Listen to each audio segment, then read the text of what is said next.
What's up, everyone, for Tuesday night, June 5th, 2018? Checking out an all new The RCWR Show. Your host right here, Lee Sanders. Thank you guys so much for checking out this episode. Coming on just a little bit late. Was doing some last minute preparation, but man, we're here. That's the important thing.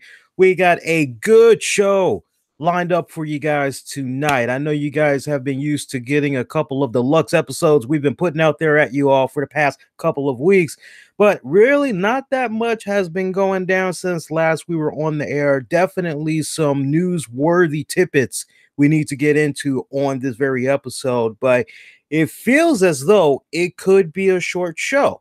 So we will see what happens. But just as far as what I'm looking to talk about on this episode, safe to say it's going to be a short one. So if it does end up being a short episode, I do hope you guys forgive me for it being short. But hey, man, while we're here for the next little bit, we're definitely going to have some fun as always, coming at you live on the Facebook. Actually, no, scratch Facebook. Still haven't worked out the kinks on Facebook just yet. I've yet to really be able to sit down, get in contact with Facebook support. I know I had talked about this last week. I'm not going to go over that whole spill again, but past week I've been a little bit tied up with some other projects, but I'm finally going to get a little bit of free time Wednesday on. So I'm definitely going to be reaching out to Facebook for those of you that maybe are used to checking out the stream on Facebook, but fingers crossed. Maybe we can have it be resolved by next week. We shall wait and see. But in the meantime, coming at you guys live on Spreaker. And we're coming at you live via the RCWR Show app, available for free in the Google Play Store. Just use the keywords RCWR Show or the RCWR Show. You'll be able to pull it up that way. And we're also streaming on YouTube right now. So do appreciate you guys that's checking this out live, or will be checking this out on demand and on the downloads. Hope your week is off to a great start. Mine's pretty good. Weekend was fantastic. I tell you what, man. I'm really concerned about LeBron James and the Cavs, man. I mean, look, last we were on the air with you guys, game one of the NBA Finals did not even come on yet.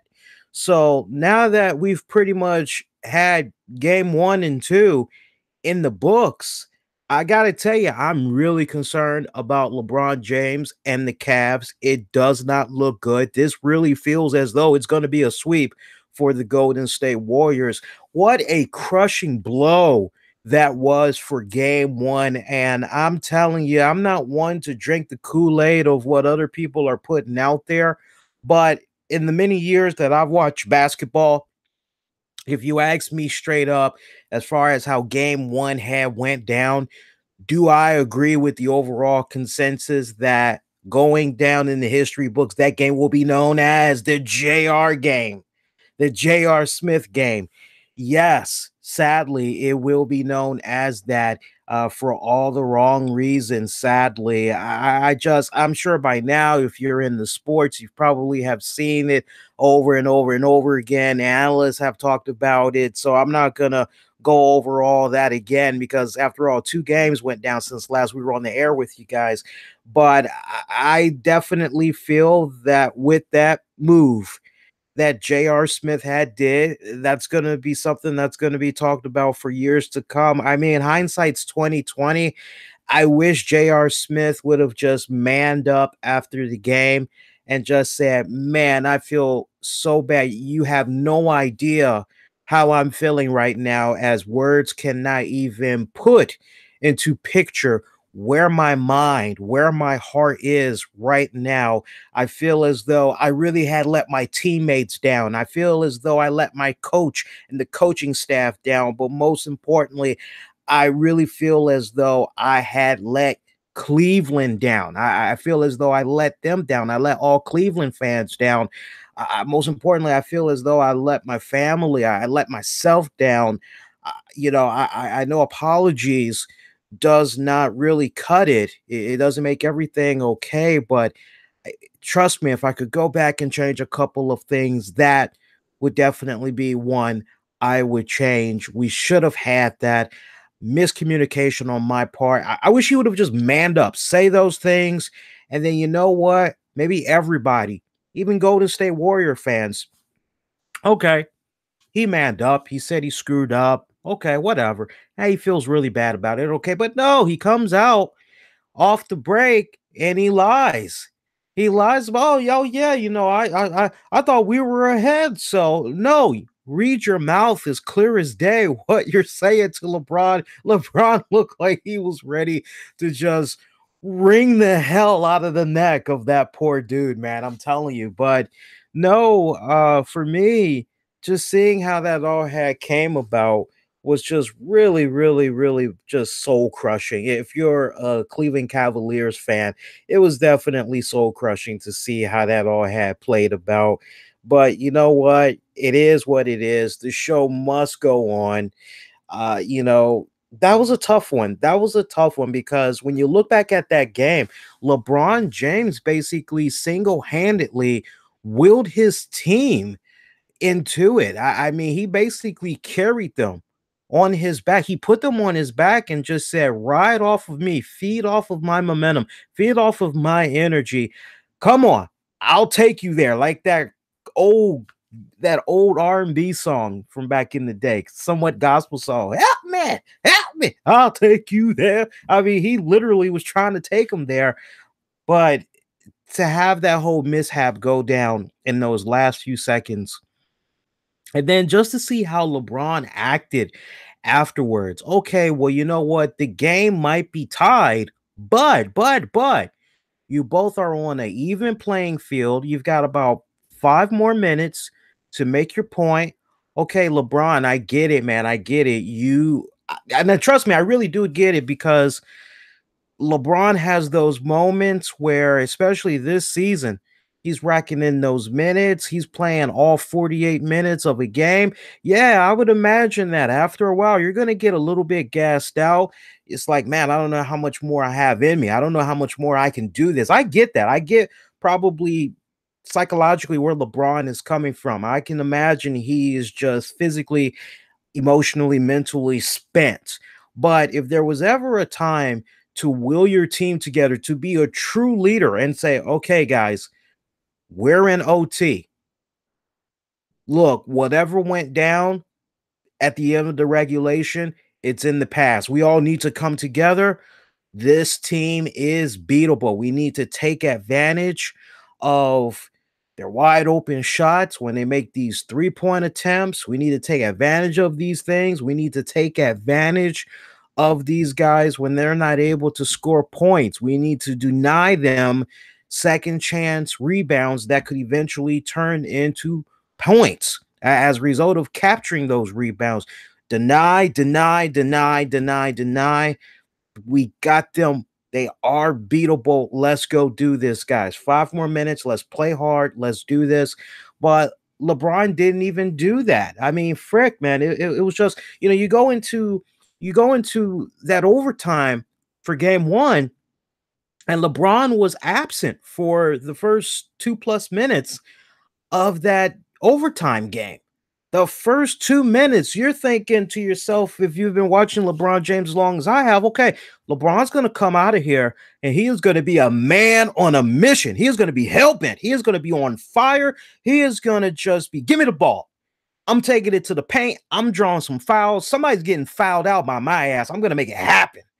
But we didn't see LeBron do any of those things. LeBron was just really kind of cut back, really just, you almost forgot LeBron was playing in those first 2 minutes. It just seemed like he was mainly distributing, passing, here, try to do a little layup or whatever. He was really, really quiet. And then by the time he did kind of turn it on, it honestly, from what I saw of game one, it just really felt like the air was sucked out of LeBron James' body. It just seemed as though he was just going out there just so defeated. And I'm sorry, but as much as I like LeBron James, that's not what a leader does.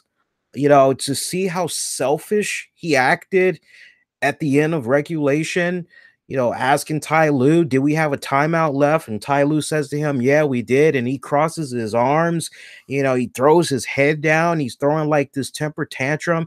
He's not interacting with his teammates. He's not doing the whole rally cry and everything. He's just sitting off to the side like he's on his own freaking island. I'm going, once I saw that, I'm going, they're not winning this. Not with that body language. They're not going to win this. And sure enough, they did not win that. You go into game 2, and I mean, my God, it just seemed like every single time Warriors was just scoring. I mean, 1 minute, just when you think it's about to get out of hand, Warriors are up by maybe 15, then 12, then maybe 10 points. It just always seemed like that for every single quarter. But eventually, Warriors just maintained. They switched it up on game 2. It was almost like Steve Kerr and crew went back to the table and they said, okay, you know what?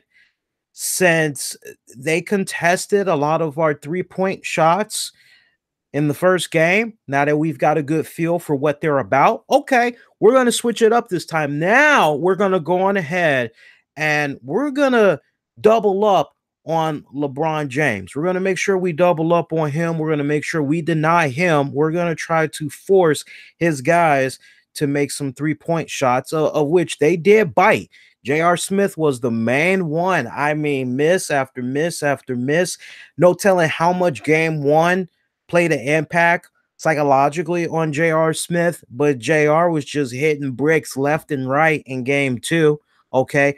And for the others that were trying to go for the 3-point attempt for the Cavs, was not happening on that night. Seemed like the playbook for Golden State Warriors was, no, you want to make your points? Okay, well, we got LeBron. We doubled up on him. So somebody else is going to have to step up. Which one of you all is going to do it? And, there really was never an answer for that. There never really was. It was almost like they were saying, we've got LeBron barricaded. We got him off to the sideline here. Good luck trying to get into the paint. And we're not really concerned about your 3-point shooting. We're not really. So, if you want your points, come into the paint. And, it just kind of seemed like, was it winnable for the Cavs? It seemed like at some points there was, but that's the thing that I've noticed when it comes to Golden State Warriors. You've got to play a flawless game against Warriors. You have to, because if you even give them a little bit of an inch of a comeback, an inch of an opening to score, they take advantage and they can just build off of that. They can build so much great momentum. It's not even funny. And I tell you, now we're going into game 3. I'm really getting the impression that this could very well be a sweep. Is it possible that the Cavs can win at least one game? Just one game? I don't think so, guys. I hope I'm wrong. I hope I'm wrong, because I would love an interesting series. All right. NBA Finals. I would love an interesting series. I really, really would. At least maybe take it up to game 6, but I just don't see that happening, sadly. So we'll see what happens. The next game is going to be coming about this Wednesday. It's going to be game 3. So we'll see how that game goes down. But that's my thoughts on what I've been seeing from the NBA Finals so far. Now, if you are a Washington, D.C. fan or a hockey fan and you appreciate hockey, no matter who the team is, you just love good hockey, I'm telling you, to see that the Washington Capitals are this close, just a hair away from getting the Stanley Cup, man, I tell you, what a great time it is to be a DC fan. I'm over here in the nation's capital, and I got to tell you, it's pandemonium like a mother. Okay. I mean, everybody is just out in droves out here in DC. I mean, traffic has been, these past 2 games that we've gotten in DC, traffic has just been clusterfuck. I mean, so many people everywhere. I don't know how many of you guys are into the hockey and you saw the games that came about from DC, the past 2 games out here, but the cameras do not do it justice. It does not. I mean, it was ridiculous. And I tell you one thing, I love this Capitals Vegas series. I do. And I'm not going to even talk about hockey as passionate as I talk about basketball because I'm still relatively new to hockey. I used to watch it in the late 80s, early 90s, and then I just fell out. Yeah, I don't know why. I think I fell out right around the time when Wayne Gretzky has stopped playing. So for me, that was pretty much it. But only this season I've made a return to hockey, and almost kind of feels like I never left, so to speak. And I tell you, it's really been awesome. I'm definitely falling in love all over again with hockey, as I did many years back. So it's really been a great series. I'm really happy for DC, because you look at all the other teams, so short, no cigar, but it looks like Capitals could go all the way. I was talking to a buddy of mine earlier today, and he said, Lee, it's not time to celebrate yet. Are the Capitals one game away from the Stanley Cup? Yes. But let's not also forget that even though it's been a couple of decades, a team has come back before in the Stanley Cup finals, when it's basically down 3-1 to not only tie but win the Stanley Cup. I said, well, damn, brother, how far back you got to go? And I believe the date that he gave me was, I almost want to say maybe 1940. I don't know if he said 42 or 49, but he said 40 something. I'm going, whoa, that's a funny statistic. Okay. So, one more game. Got to take it one game at a time. But, one thing I've noticed since we had the past two games out here in DC, what the hell was up with the musical acts that they had out here in DC? I was appalled by that. I'm seeing Sting and I'm not talking about the wrestler. I'm talking about Sting, Roxanne. You don't have to put on the red light. I'm talking about that Sting. And then Shaggy, Mr. Lava, bombastic, kind of fantastic. I'm going, wait a minute. What the hell? These guys aren't exactly relevant. I don't give a damn about Shaggy. Sting, I've always had a soft spot for Sting because of the Police. The last album that he had put out, it was actually a decent album. I will say that. But his solo work has been kind of hit and miss.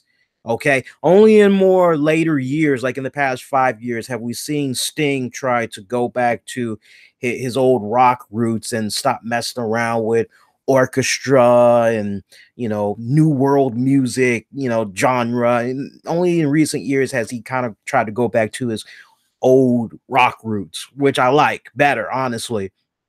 But the pairing of Shaggy and Sting. Now, look, I know we're going to have some hardcore fans. They're going to say, oh, but Lee, Sting and Shaggy, they were there because they were promoting their collaboration effort, tour, maybe album, whatever the hell. I'm sorry, that's not relevant. And then you follow up the next game in DC with Fall Out Boy. I couldn't help but say to the TV, and my girl's watching these games with me. I'm going Fall Out Boy. I'm like, correct me if I'm wrong. Fall Out Boy was like an early mid 2000s thing. Here we are in 2018, and they're still relevant. Like that. No, something doesn't compute for me. And I just couldn't help but say, wait a minute, DC has put out some really great homegrown talent. Okay, not just from a musical standpoint, just in general. So let me see if I got this straight. So what? R&B singer D'Angelo, he lives in the DMV. He wasn't available? Okay. Dave Grohl of the Foo Fighters. A lot of people forget that Dave Grohl grew up in the DMV and he constantly comes back here. Okay. Anybody that had watched the Sound City documentary, you know exactly what I'm talking about. So it's like great fucking documentary series, by the way. It was like a short little mini series that aired on HBO, and then eventually, if I'm not mistaken, they put it out on a DVD. That was a great fucking series. But I'm going, wait, no Dave Grohl, no Foo Fighters. What's up with that, right? Well, come on, where's the love for that? You couldn't talk to the mayor of DC, Muriel Bowser. I mean, she's been doing a lot of good since she had became mayor. It's like what she wasn't available. Raheem Devon, a guy that has yet to scratch the peak of his talent. As far as I'm concerned, it's like, okay, you couldn't talk to him. What? So, I mean, the list just goes on and on. Dave Chappelle. It's like you couldn't talk to Dave Chappelle. I just was flabbergasted at these old relics that they had dug up. I'm looking at what Vegas had with Lil Wayne and what's the other band? I want to say they talked to one of the members from 21 Pilots, but don't quote me on that when they were out in Vegas, but don't quote me on that. But I know they had spoke with Lil Wayne, right? And then we had got Kenan Thompson from Saturday Night Live, who came off honestly like he didn't know diddly squat about hockey. He knew just enough to pass the interview, but oh well, it was just short ride, from New York, so decided to just come on by, and I'm going, all right. I mean, there really was no love to DC talent as far as I'm concerned, and it was just so heartbreaking to see that. I'm hoping that because now it's gonna go the next couple of games for the Stanley Cup. It's gonna go Vegas, DC, and then Vegas. So it's possible that DC could just win the whole thing out in Vegas. We'll wait and see how that comes about, but I really hope that there's gonna be an awesome celebration planned. Hopefully the committee and everything, hopefully they all thought that far ahead if DC wins, as far as who they're going to get to perform at the concert and all that. So we'll wait and see how that comes about. So other than that, some other stuff that we had that went down. It's fun to be doing the show right now because we had some breaking news that came earlier today. Some CM Punk news. CM Punk, Colt Cabana, they were sued by that don't forgive me there, guys. CM Punk and his buddy Colt Cabana, they were sued by that WWE doctor, Chris Amann. And Chris Amann, he basically had put this in motion like 2014, 15, something of that nature. And the verdict, after 5 days of testimony, jury got to hear both sides. They got to hear the podcast audio, the infamous podcast that Punk had appeared on, Colt Cabana's podcast. After 5 days of going back and forth, jury had reached a verdict earlier today. And they basically ruled that CM Punk, Colt Cabana, they will not have to pay any damages whatsoever. They were found not guilty. After the jury, on all that, they ruled in favor of CM Punk and Colt Cabana at the Cook County Court that had went down earlier today. And I got to give a special shout out to WrestleZone's Nick Hosman and Ross Berman. Normally, when it comes to WrestleZone, I don't really pay them any mind for wrestling news, but them combined with the Chicago Tribune, they have been the two main go-to sources for everything that has come about with this CM Punk Colt Cabana case.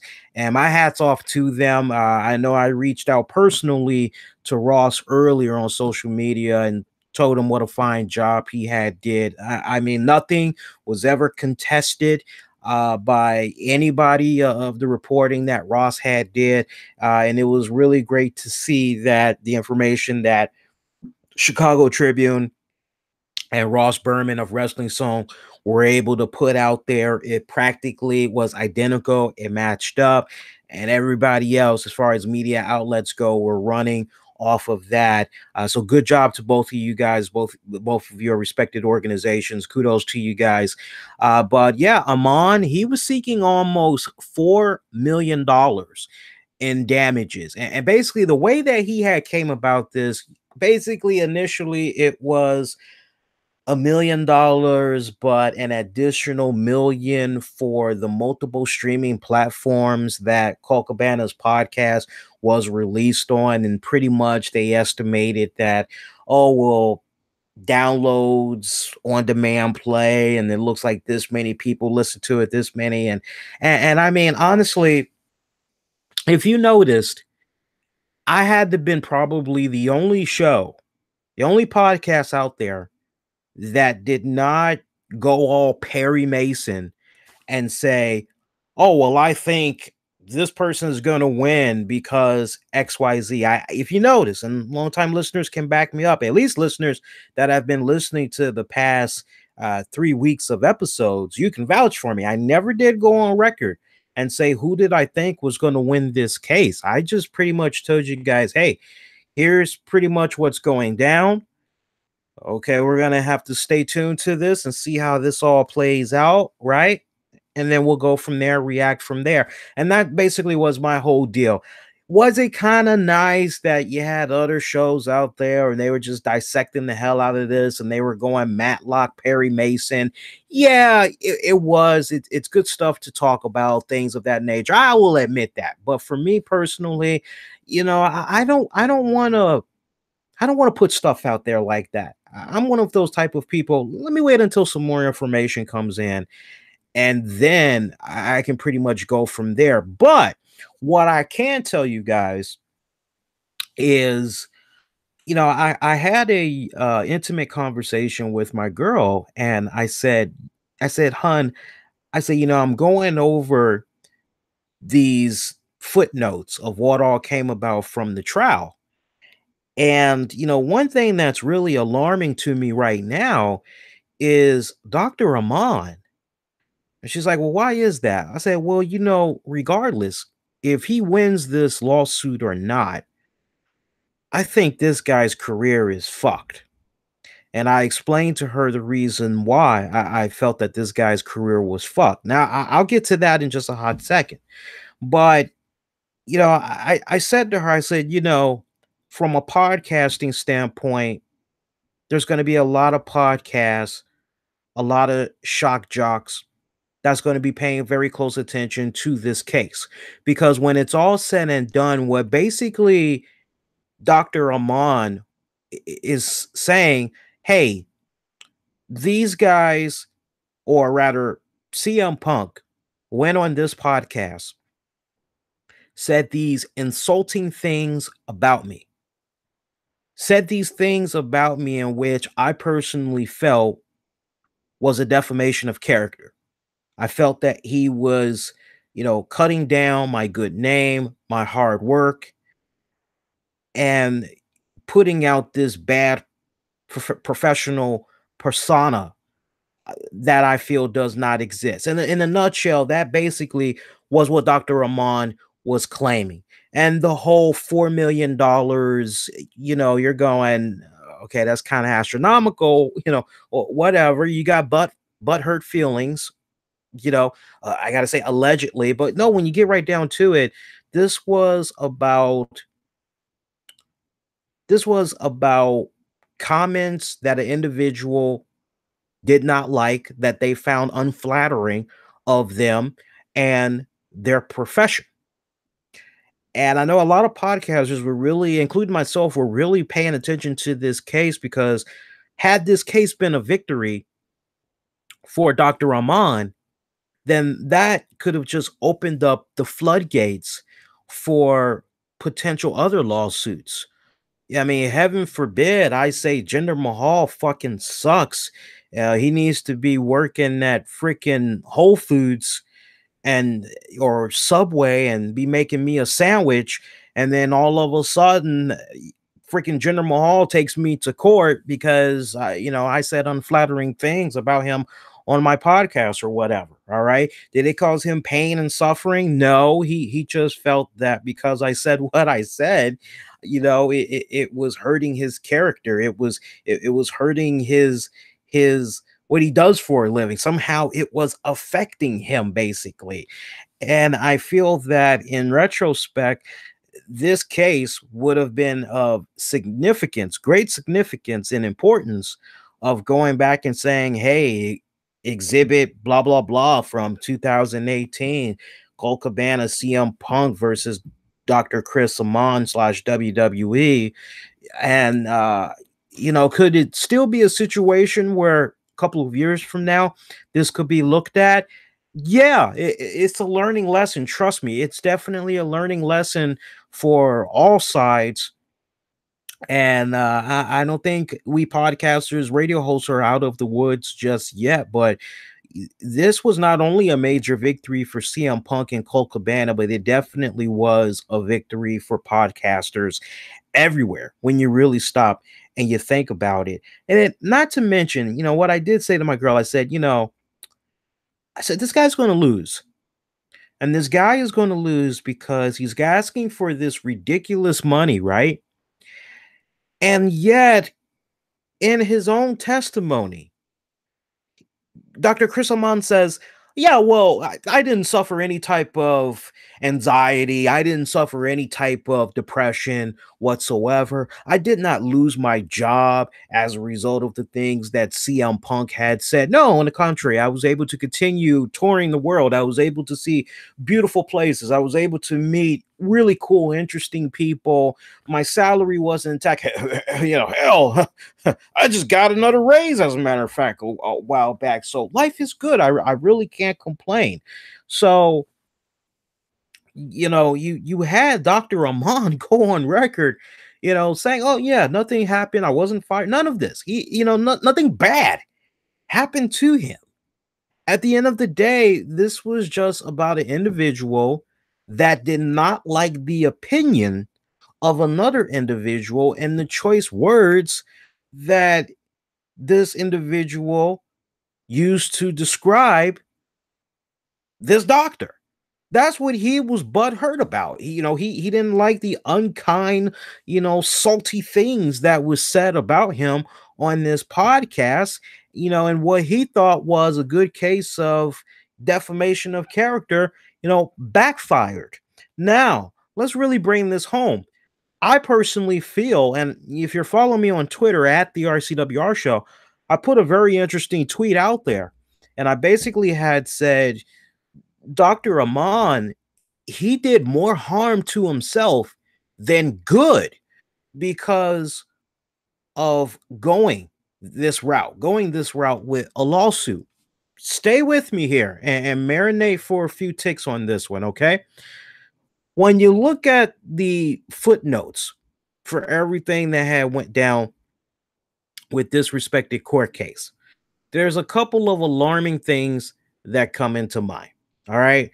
And I want to take you through this. And I'm not going over all the footnotes here. Okay. I'm only going to give you guys the bullet points to basically back up why I'm saying what I am saying. Because after I looked at this more closely, I said, honey, went to my girl again. I said, honey, big lifesaver for this week too, by the way, as far as, look, I need this information, can you do this research? Because she actually works in the medical field and has been working in the medical field for almost 25 years, and she has friends that have worked in the medical field, if not as long as she's been in the medical field, longer.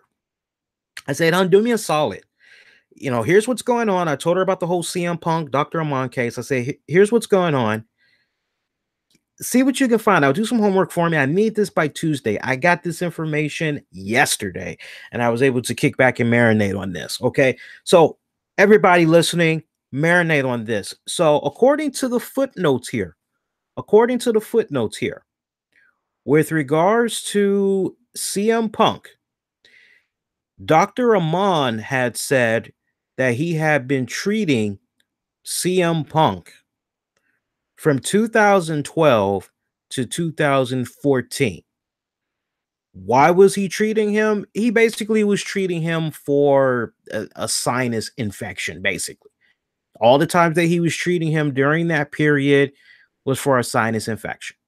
All right, so you hear that and you go, okay, all right, well, that's pretty cool. All right, nice. But then when you fast forward just a little bit, you see some stuff that's pretty interesting. Okay. You got to go through basically almost a day and a half before you get to the main point.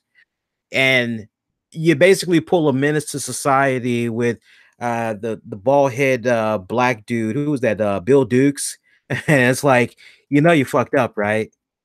You fucked up, right? And he's just there. No, not Bill Dukes, like Dukes. I don't mean to put an S at the end of it. Bill Duke. He's like, you fucked up, right? And here's how Dr. Amann had fucked up. At one point, Dr. Amann says during examination and all that, examination, cross-examination and all that, he had exchange. There was an exchange that also included texts of Amann telling Punk to find a pharmacy and he'll phone in a prescription request for Punk. Wait a minute. How did we get to that point, Lee? Okay, well, here we go. Amann conceded that he would prescribe antibiotics, including Z-Packs, as part of his job with the WWE. Then you had a text exchange between Amann and Punk. Punk, and I quote, "I swear to Christ, I'm sick again. You got a Z-Pack." Amann, "Yes, I've got them on me." Exchange also includes text of Amann telling Punk to find a pharmacy and that he'll phone in a prescription request for Punk.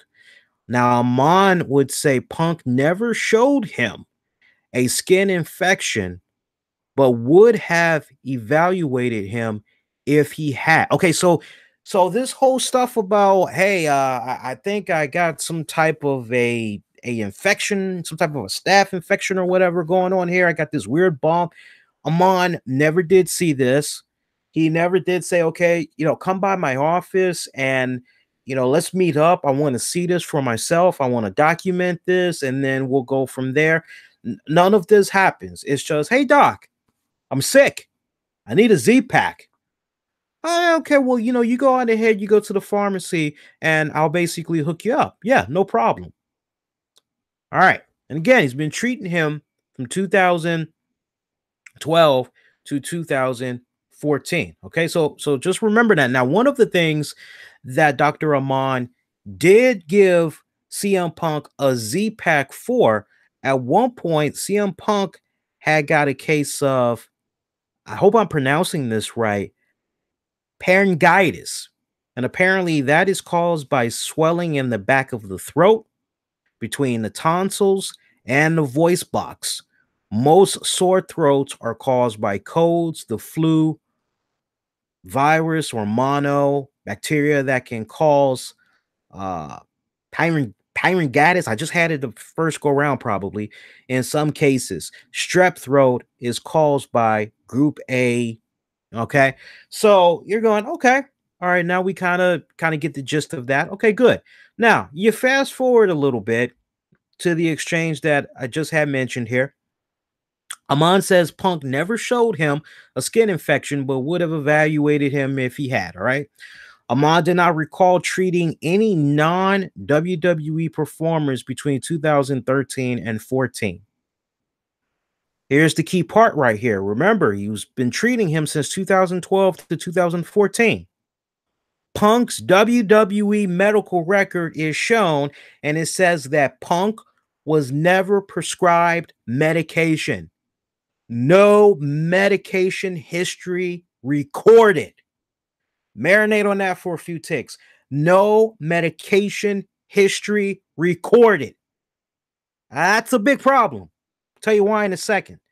Amann says he did give Punk Z-Packs without recording them. I repeat, Amann says he did give Punk Z-Packs without recording them. And he would go on to say that he would give wrestlers meds in an envelope with the name and the dosage on it. Now, whether or not he documented those for those respected wrestlers, put it in the envelope, dosage amount, and all that other stuff, okay, that, let's put that to the side. But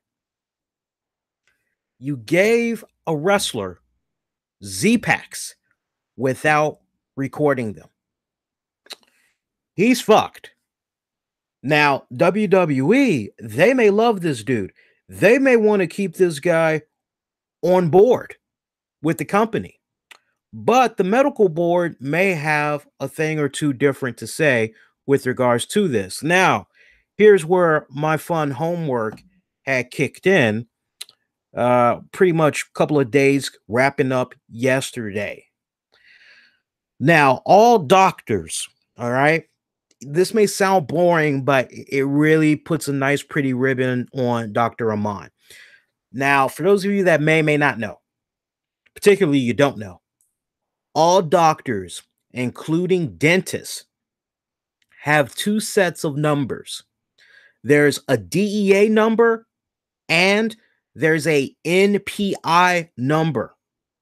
Now, both of these numbers, they're specifically related to that respected doctor.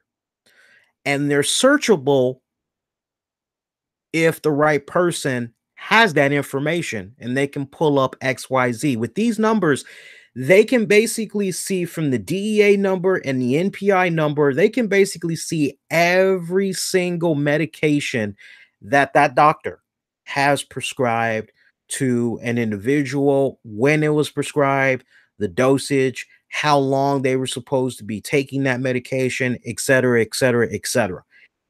In the correct hands, in this case, someone connected to the medical board, if they wanted to do some digging around, they can do some digging around. So 9 times out of 10, Dr. Amann does have a DEA number and an NPI number, all right, for every prescription that was filled. Based off of his testimony that he gave during this CM Punk Colt Cabana trial, if the information, and it'll take some time, it will trickle on back to the medical board or whatever.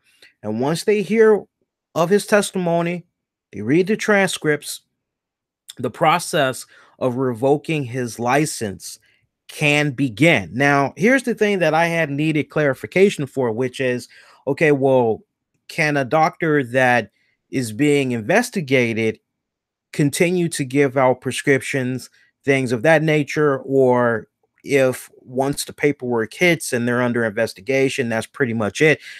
The process does not happen that fast. So for those of you that's thinking, well, is it a case where his license could be revoked by next week?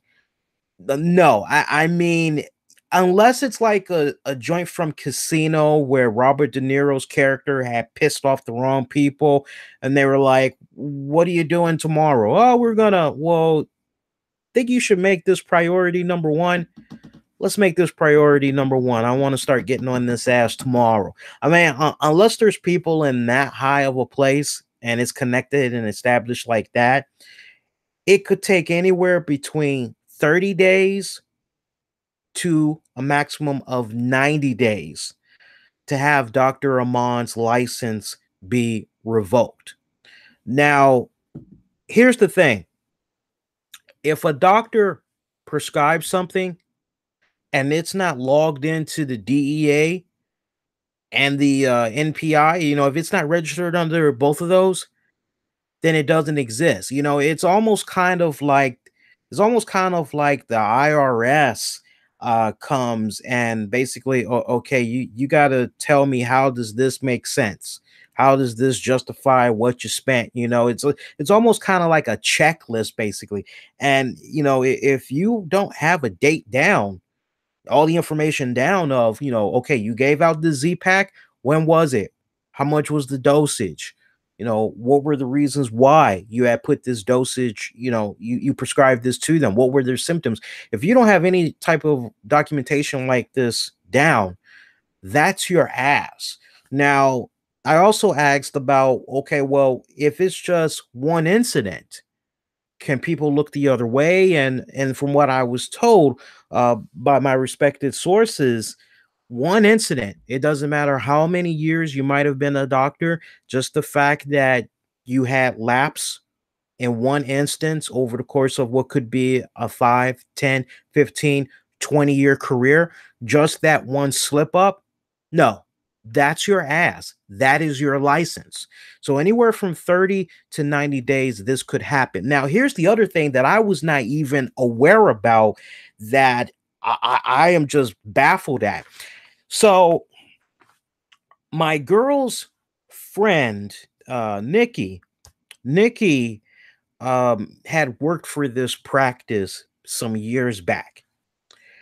And she kind of got the vibe that something weird was going on because everybody was getting cash bonuses. Everybody was able to like take vacations, especially the main doctor. Main doctor, every time he turned around, he kind of had like a Mike Dowd situation. Every time you'd see him, he'd be pushing a really nice Corvette or two, things of that nature, be taking these really nice, cool ass trips, right?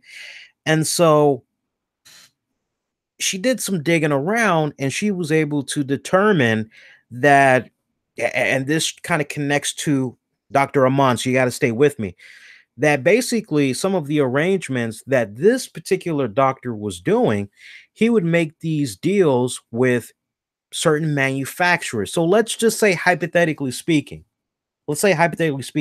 for all of these drugs that's out there on the market, in the case of Z-Pack, right? There are certain manufacturers that, will make Z-Packs.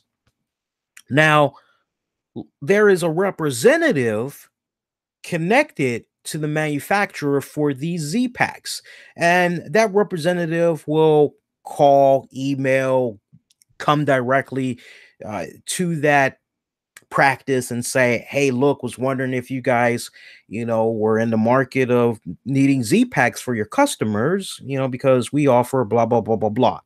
And basically the way that it's set up, most practices slash doctors, they're able to get an arrangement, a beneficial arrangement, if you will, with manufacturers. Now, it is, on a good handshake and okay, right down the middle, you're going to be honest, everything's going to be clear cut, everything's going to be transparent.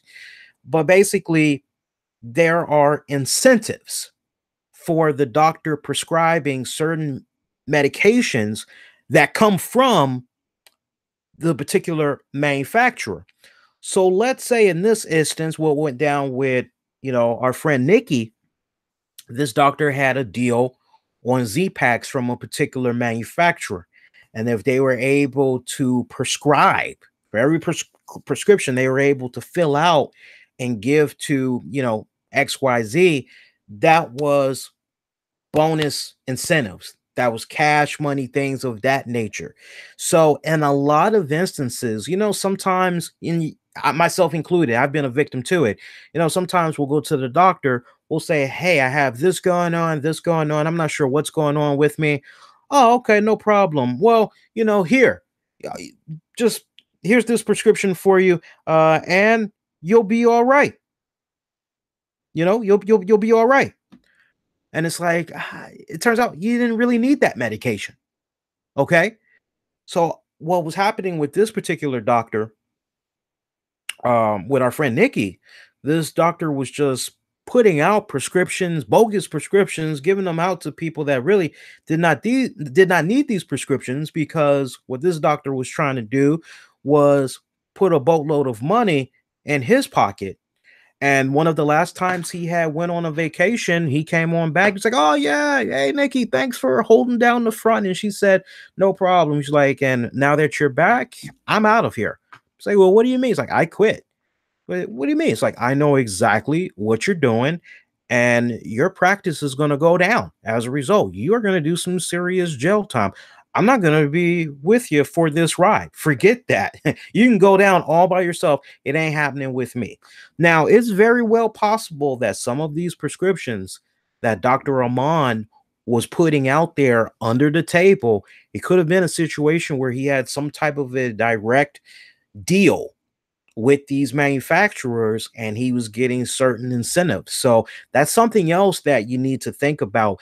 And I really want to drive that home, because when I say Dr. Chris Amann did more harm than good by seeking this suit against CM Punk and Colt Cabana, he really did more harm, but that harm was to himself. Now, if I'm the WWE, do I really want this? do I really want this on my plate? Do I want to continue to deal with this? Because now it's in black and white that, oh man, we got a doctor that was giving out prescriptions under the table.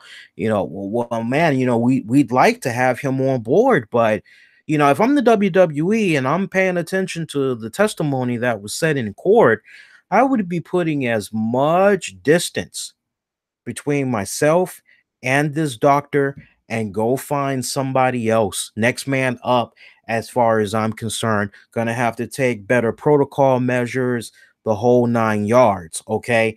I believe that WWE, I would say maybe before the start of fall, I would like to believe that WWE is going to put some distance between themselves and this doctor, and eventually they will release him. I think they need to do the right thing and they need to release him from the company, because when this shit goes down, I mean, this opens up so many bad floodgates, because now you may have previous wrestlers that at one point were being serviced by Dr. Amann say, well, hey, I was given these bonus prescriptions. I'm sorry, I said bonus, bogus. I was given these bogus prescriptions by Dr. Amann that I personally feel I really didn't have any business taking, because honestly, it did not solve the initial problem that I was having. So much so, I had to go see another doctor and get a second opinion, blah, blah, blah, blah, blah. So what went down here could open up some serious floodgates. So only time will tell if everything maps out the way that I'm saying, but this definitely does not look good for a doctor that is coming off very dishonest. Like I said, you got those two set of numbers for every single prescription that you fill out. You are supposed to fill them out.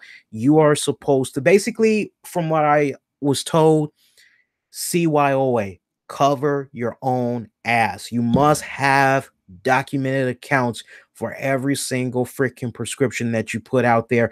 And in this day and age, now more than ever, that's very, very critical, from the standpoint of, you look at all the celebrities that we've lost over the years: Prince, Tom Petty, Scott Weiland.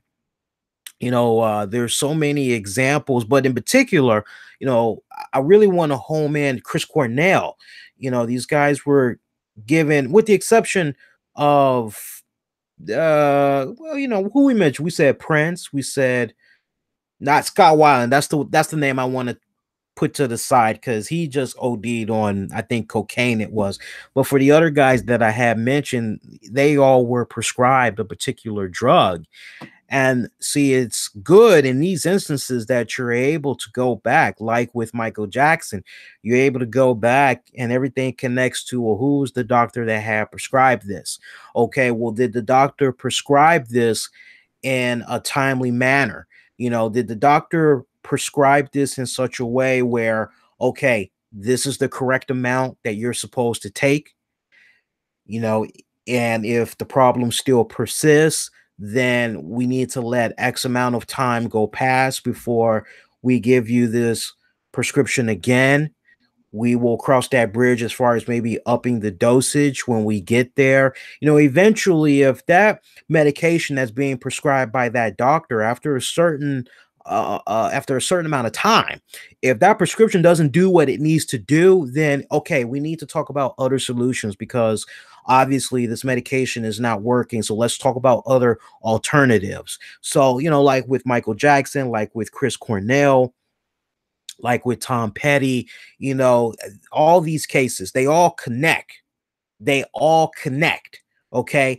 I hope I'm not boring you guys with this information, but I just found it so fascinating as I was reading the 5 days of testimony.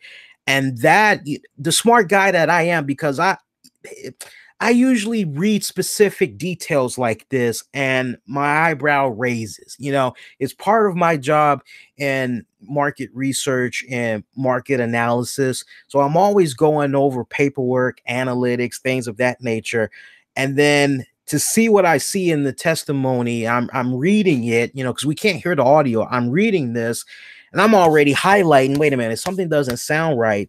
And to get this information that I'm able to get from those that actually work in the medical field, big red flags. So I hope you guys appreciate the info. And if you did, share the information. I don't really think anybody else is really going to get into specifics like what I just said here on this show. And anybody that maybe wants to have me on their show to, recount all this again, you can definitely get at me on social media. But I just thought that was fascinating. So let's keep going. And shout out to Ninja Samurai. I'm glad you appreciate the info, man. Glad you appreciate it. Let's continue on. What else can we talk about? Here's something that I thought was really, really interesting. Oh, I know you guys want to know what I thought about Raw and SmackDown this week, right? Decent shows. I mean, it was weird because I'm going through sports withdrawal now. Because now that the games are kind of down to the wire, there's not as many playoff games in the picture. Now it's, the hard reality sets in. I got to go back to watching the wrestling shows on Monday and Tuesday nights now. And it was weird watching the Stanley Cup, and I'm flipping back and forth. I'm watching Raw and I'm watching the Stanley Cup. And Raw to me just kind of seemed a little bit, same thing with SmackDown. Both shows this week kind of felt a little meh. I'm trying to think what really stood out in my mind from Raw this week, good or bad or indifferent. And I tell you, the match with Bobby Roode, Braun Strowman. I love seeing Braun Strowman just Hulk smash his way through that ladder, how it was all propped up and Braun just smashed the hell out of it. And Bobby Lashley's face, priceless. I loved it. It almost kind of had a Triple H vibe going on. You guys remember how Triple H used to be whenever certain things, certain spots would go down in a match, and he would just naturally sell it with his facial expressions, especially those times when he was locking it up with The Undertaker. That really jumps into my mind. Seeing Bobby Roode's face as Braun did that move had me go, wow, loved it. But the Bobby Lashley, Sami Zayn spot.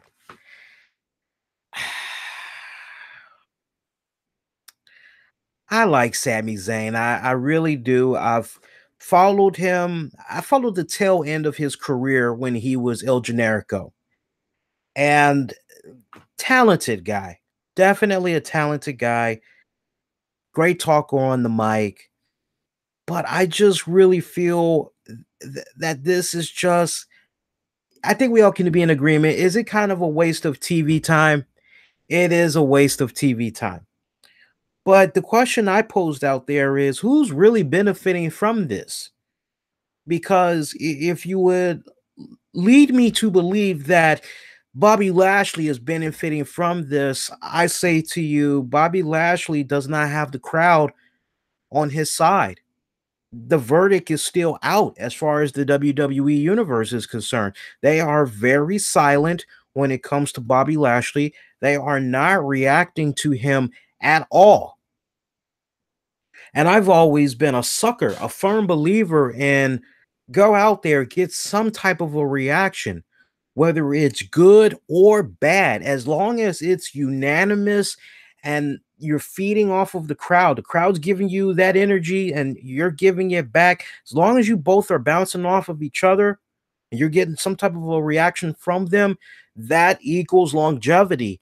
And since Bobby Lashley has been back, other than that great pop that he had received when he first came back, it's pretty much just been silent night, holy night for Lashley.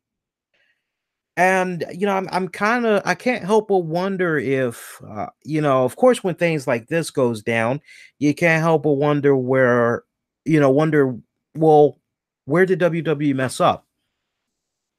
Was it wrong for them to bring this guy back as a heel? You, me, we've talked about it over the past couple of weeks, other ways that Bobby Lashley should have been booked upon coming back to the WWE. But you know what? For the first time in a long time, very rare have I had to piggyback on something I've said. Yeah, because usually I stick to my guns. Very rare do I say, well, you know what? I've had a change of heart. But I don't even think for all the smart booking that we all collectively could come up with for Bobby Lashley would save him. I still think that the results would still be the same when it comes to the fan reactions that he's getting currently. So the question becomes, well, what now? What do you do with Bobby Lashley? Somebody is obsessed with this program between Lashley and Sami Zayn. And if you will have me believe that Sami Zayn is going to come out of this on top, I'm looking at a specimen like a Bobby Lashley, and I'm looking at Sami Zayn, and I'm going, okay, realistically, this ain't happening. This is not happening, especially considering Lashley's MMA background and all that. This ain't happening. So, okay, what's the story we're going to spin here? What's believable? And maybe I'm not trying to make excuses. I'm not. But do you think maybe that's part of why the fans can't really get into this? Is because they look at Lashley, they look at Sami, and they say, no, this isn't believable.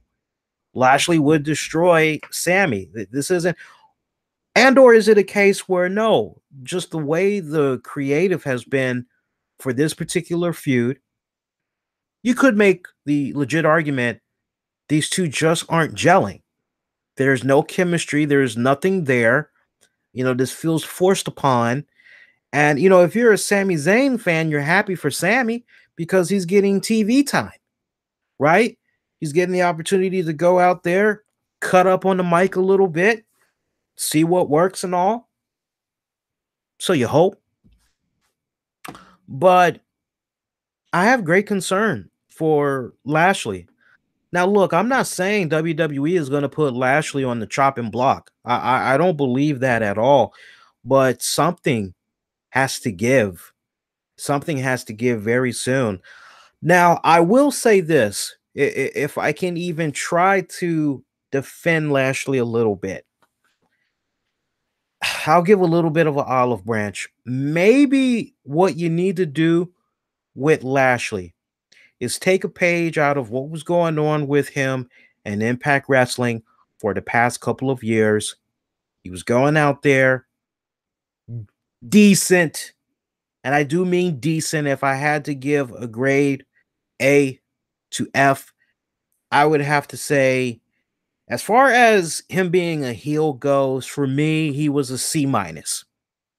Now that's not, that's not really bad, but that definitely is not good. It could be a lot better.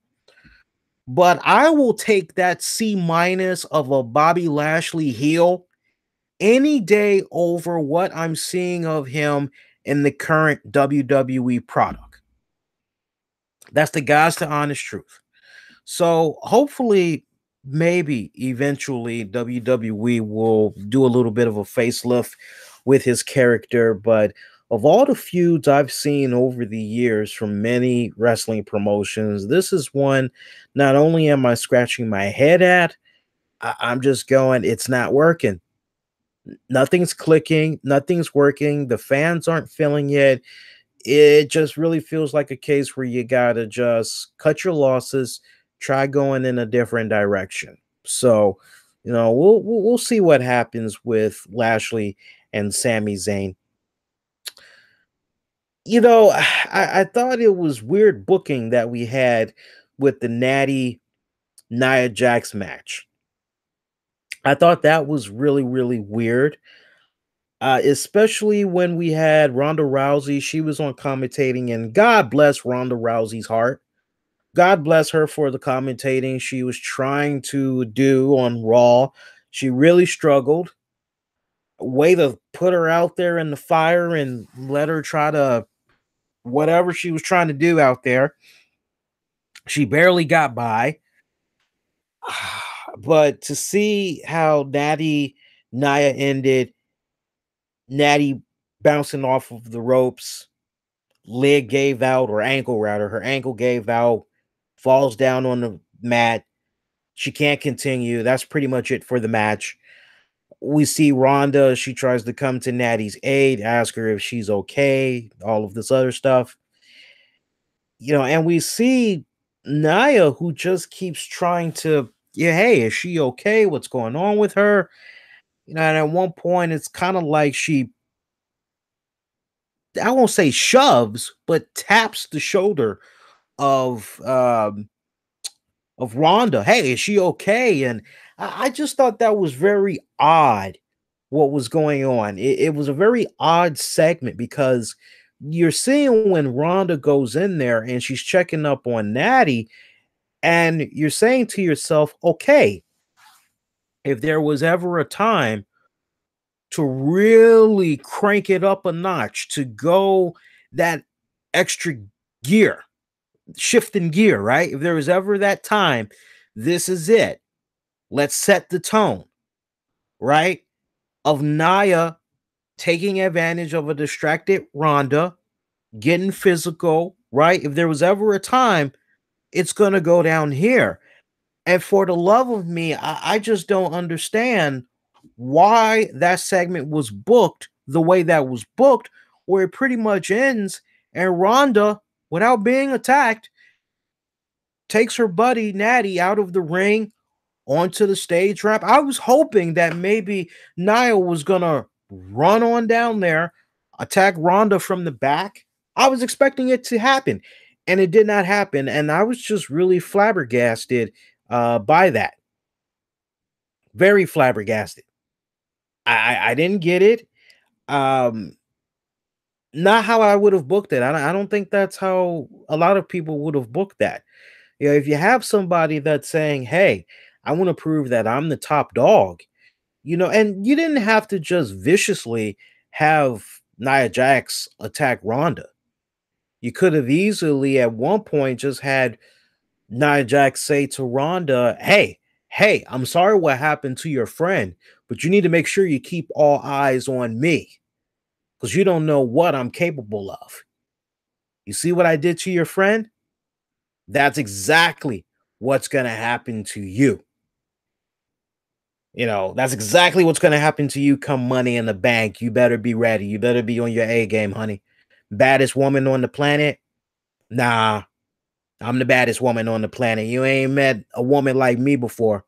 And you going to find out what I'm all about. Like, if there was ever a time, that segment, that should have been it.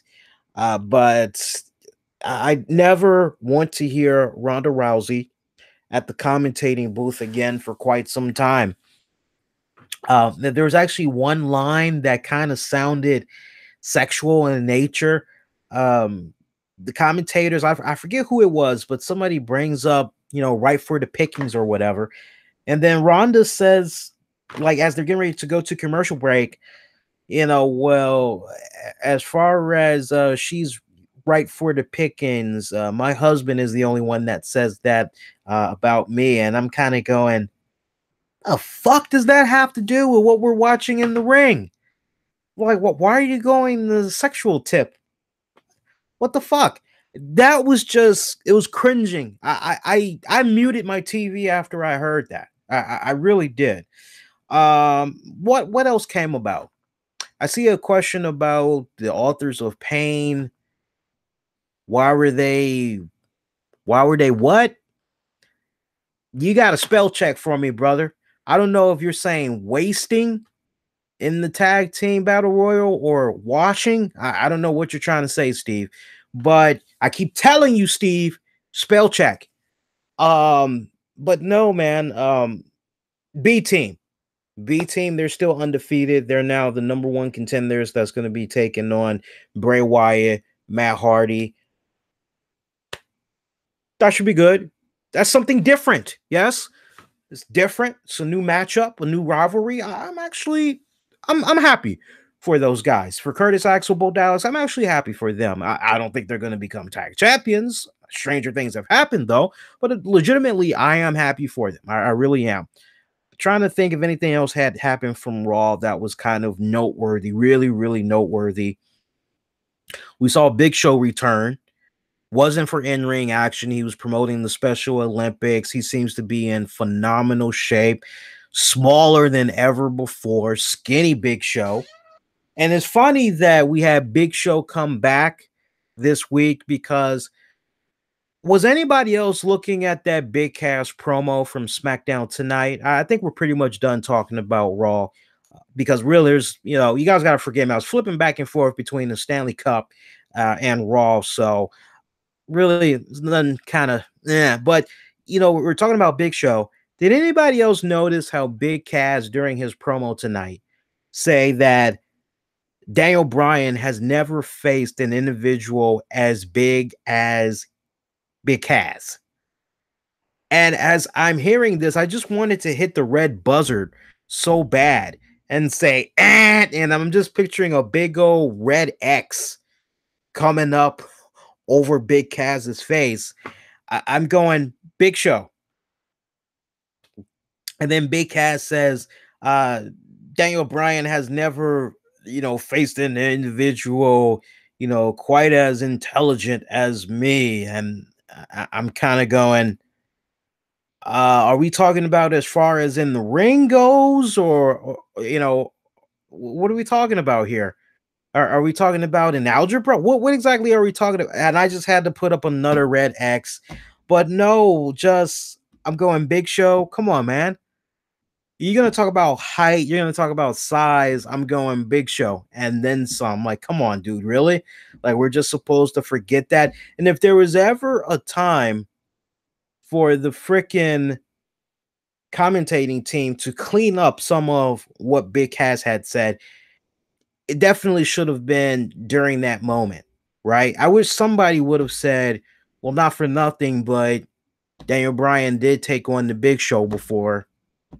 Right, but I guess we all are supposed to not be thinking about those things. I guess we all have a case of amnesia or whatnot. But as far as his promo for this week goes, he actually did pretty decent. He did pretty decent. I'm kind of going back and forth. I'm seeing in the chat. That is another thing that was kind of interesting. Baron Corbin. Apparently, Baron Corbin has been having issues with Kurt Angle as far as utilizing the lone wolf properly on the Raw brand ever since he's arrived. And frustrated, he's gone to Stephanie McMahon. And apparently, Stephanie McMahon has informed Kurt Angle through Baron Corbin with a written memo that effective immediately, Baron Corbin is basically going to act like an enforcer, if you will, to make sure that the Raw show is going in the right direction. Basically, Baron Corbin, if he feels that something, look at it this way: Baron Corbin is now Sheriff Stone Cold Steve Austin. That's basically what's going on in a nutshell. I think that's a nice, pretty little ribbon I can put on it. It's just one of those things where storyline wise, you can't help but say, okay, Kurt Angle, when is enough enough? When is it going to be a situation where you go, okay, it seems like every single time I've tried to do the best of my ability to make matches, make really great matches for the Raw brand. I try to lead. I try to make sure that my head is in the right place. I am being undermined by every single decision, every single move that I make. If I'm not going to be given the free reins as I once was given when I first was awarded this position, then I don't want to have anything to do with the Raw flagship show. I would at least like to see a situation come about where Kurt Angle says, look, if this is how it's going to be, I'd rather go to SmackDown, or I'd rather turn in my, resignation now and, just get back out there as a wrestler again. And he could just be a part-time wrestler, just make special appearances here and there, maybe for sure for your big 4 pay-per-view events, but also for occasional episodes of Raw and or SmackDown. I'm just really looking at this going, what's the end game? what ultimately is going to happen here. Most importantly, how does Baron Corbin benefit from this? Is there going to eventually be a feud between Baron Corbin and Kurt Angle? Is there eventually going to be, something of that nature, or what? It's really hard to say. It's really hard to say. Um, but it's got me curious. It's got me curious because, as far as we know, Baron Corbin, he's not injured. Baron Corbin is in this role that I just go, okay, this is different. You're not injured or anything like that. You've been doing fairly well for yourself on the Raw band, and I love seeing what he did to my man Kurt Hawkins. I love seeing him mess up a possible win for Kurt Hawkins. Messed all those tacos up, by the way. I loved all that. That was a great little spot. But I'm curious. I'm very curious. I'm not gonna knock it right now, but as far as what's going on with Kurt Angle, I do wish there would be more of a backbone and Kurt Angle, even if it's a situation where it's revealed, hey, Kurt, look, we know the real reason why you came crawling back to the WWE. We know that the other company you were working for, they weren't going to give you the money that we were giving you. And let's be honest, you've got more kids, now more than ever in your life. No telling how many more kids you're probably going to be having. You've got financial responsibilities. Come on. Come on. We know why you came on back, and we were more than happy to welcome you back because, come on, once in the E, always in the E, right?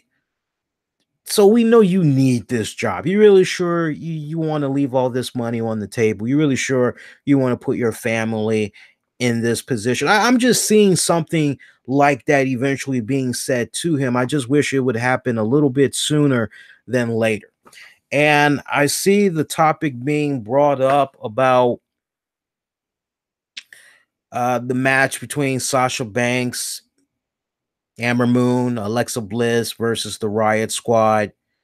Alexa Bliss. Yeah, I'm not going to do a full recap, Steven. I'm not going to do a full recap. I saw little bits and pieces of that, but like I said, I'm not gonna, if there's no playoff game on, boys and girls, I will be watching Raw or SmackDown in its entirety as best as I can. But understand when it comes to the playoffs, I gotta make sure that I'm watching because you'd be surprised how many people are expecting me to talk about it, after all. So this ain't, and I don't want this to feel like the Raw SmackDown recap show because it's not. And Lord knows there's a lot of those guys that's already out there on social media. So I think on that note, I kind of hit the main points of what all was, at least remotely interesting from Raw and SmackDown for this week. Of course, we had the contract signing between Shinsuke, AJ.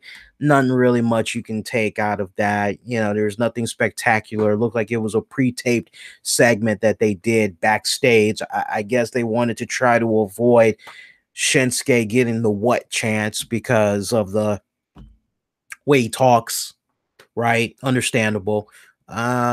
Nothing really noteworthy from SmackDown I want to get into, though. Although great match between Samoa Joe and Big E. I actually did enjoy that. Want to take this time out. Want to welcome those of you that's checking out this edition of the RCWR Show. If you're enjoying this episode so far, make sure you go out of your way, however you're checking it out. Leave that beautiful thumbs up, whether it's on YouTube or you're checking it out on Spreaker. Do appreciate that. Click that heart, click that like, share, retweet, one of the many ways you can spread good word about the content. And we got to show some love to our Patreon members for the month of May. Again, for the month of May, we want to recognize them, show them some love, because without them, without their kind contributions to the RCWR show, shows like what you're checking out right now would not be free. They help us big time, man.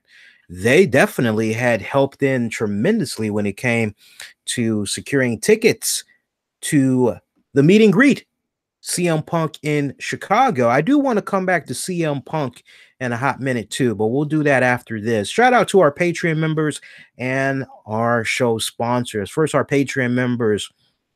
Shout out to the beautiful and the lovely Courtney Summers. Courtney Summers looks like she is finally getting down the name of her podcast here, because I got a follow from her podcast page earlier today, and I would definitely encourage you guys to give that show page a follow. I'm assuming everything is now up and up with the show name. It's called the Wrestling X Metal Podcast. Looks like she's going to be talking just a little bit about wrestling. She told me she's mainly going to be focusing on rock music, but it's going to be just a little little sprinkle of wrestling. But really, it's going to be heavy into the rock music. I'll have to get back with her and find out if her mind's officially made up as far as if that's all she's going to be covering. But shout out to the beautiful and the lovely Courtney Summers. Also, shout out to my good friend Anthony Missionary Thomas from Wrestling Soup. Love you, buddy. And shout out to Michael Wolf. Shout out to John Davis. And shout out to Joe Raymond Jr. You know what's really cool about our Patreon family as it continues to grow?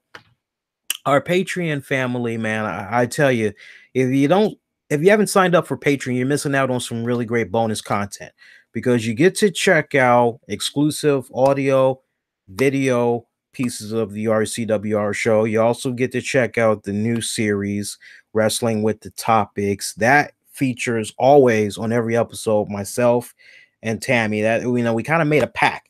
Me and the missus, we said, okay, look, we do this series.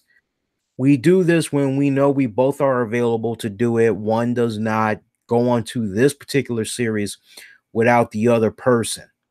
And that's been a really great series. I've been enjoying that one. It surprisingly, even though it's called Wrestling with the Topics, has nothing to do with wrestling. There's just some key topics that we've been sitting on, we haven't really discussed with each other, that we just bring to the forefront on the mic, and we just have open-ended, great philosophical discussions on it that goes in all types of different places. Of all the shows, I really love that one. I really love that one a lot. And then you got the 30 with Lee series for you movie buffs. I thought it was so funny because over the weekend, I had finally reviewed Keanu Reeves' 2013's Man of Tai Chi. And I'm telling you guys, that is a hidden gem of a movie. And I went through the reasons why. And it was so funny because I had saw this comment that came as I had basically plugged it on the social media pages. And this one guy goes, it's a fan, this one fan goes, oh, I can't stand Keanu Reeves. I dodge. He basically was like, I dodge him like the plague. And he was like, no disrespect to you, keep on promoting. And I'm thinking to myself, and this is the point that I'm making, from time to time, I may produce something that maybe topic wise, some of you don't care about. It's not really your cup of tea. But one thing that I always say to you guys, if it's not your cup of tea or what have you, you guys have followers.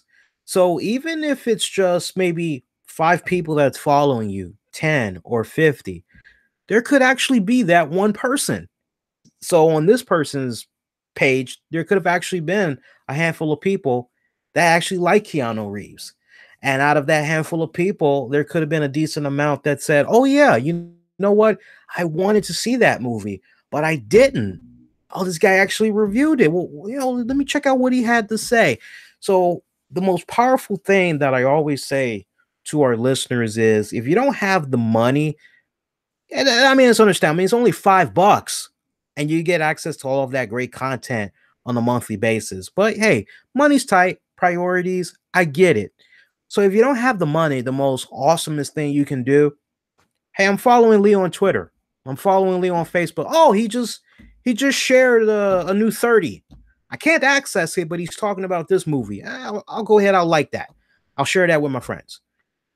Easy peasy. That's the most coolest thing you can do. share, like, retweet. Even if it doesn't apply to you, your followers, it might apply to them. The power of social media, folks. Use it properly.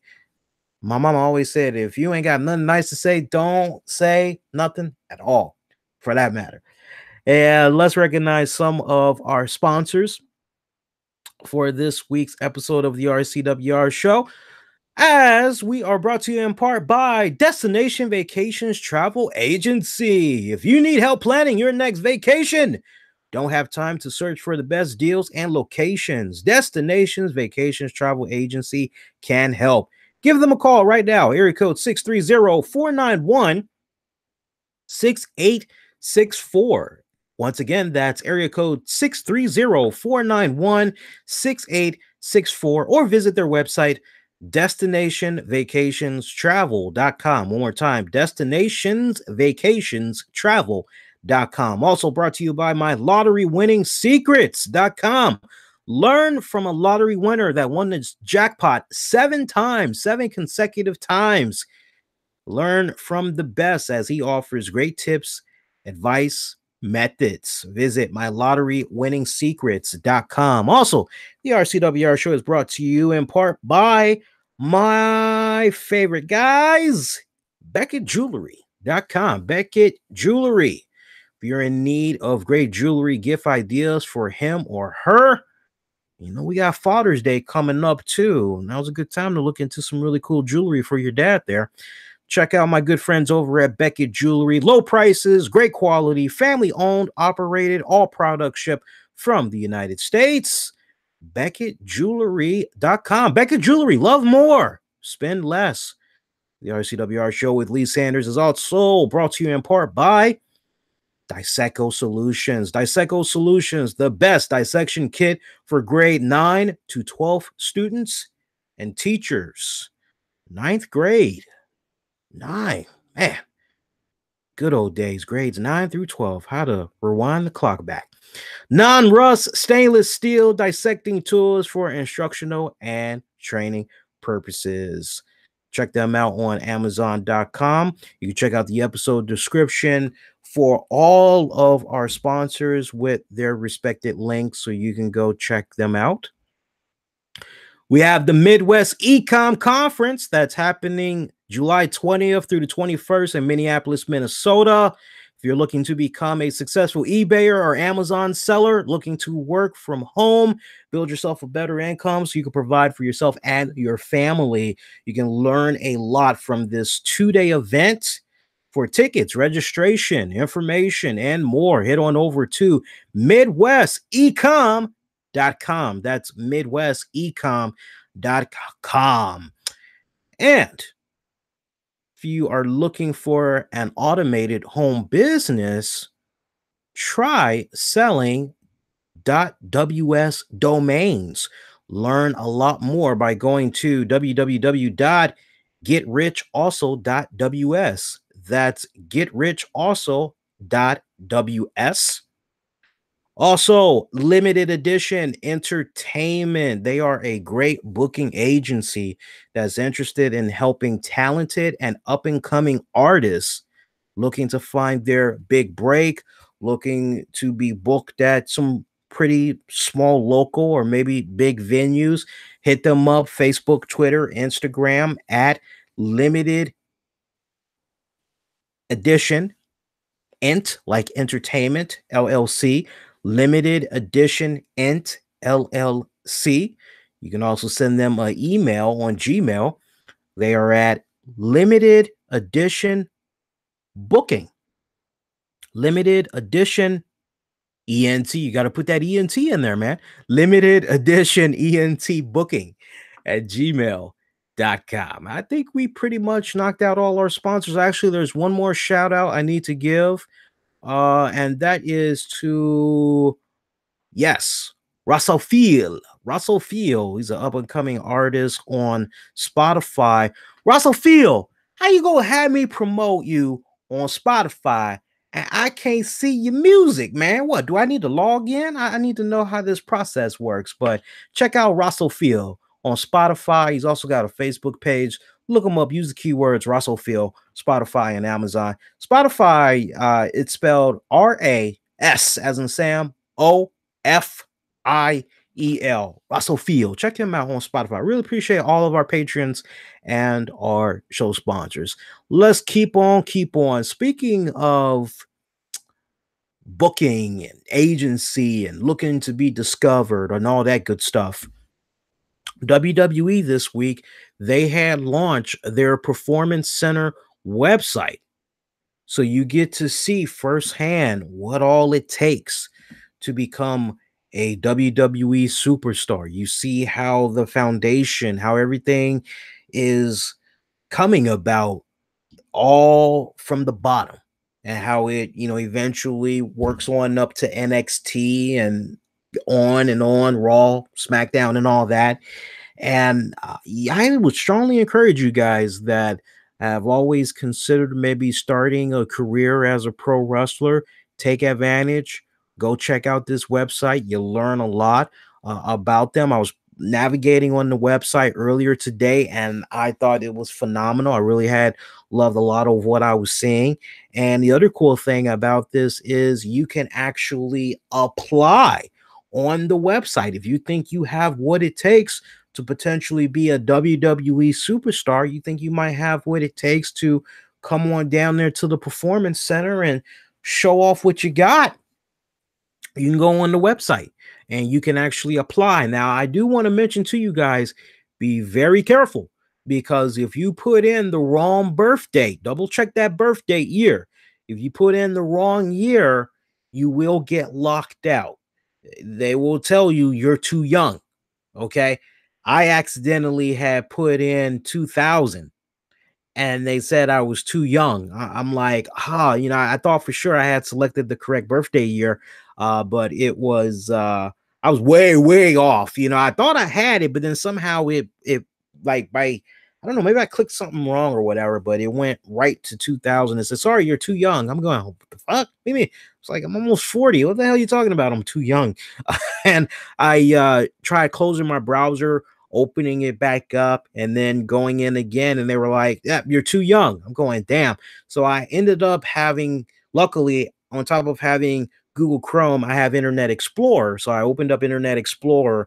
I was able to put in my year and correct year, and I was able to go in that way and navigate more. There's like some contact information, a questionnaire, stuff that you fill out, and pretty much they go from there. So yeah, it really comes a long way.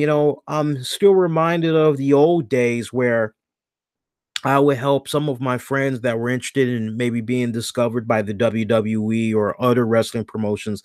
I would help some of them get little video packages together, photos, still shots, things of that nature. I would help some of them out. And, a lot of times I didn't ask for any money. I just was happy to help a friend out. That was really it for me. And just the fact that I was able to help somebody out, friend in need, that was my buzz. That was my high. That was my payment as far as I was concerned. I wasn't looking for a handshake and a hot dog. Okay.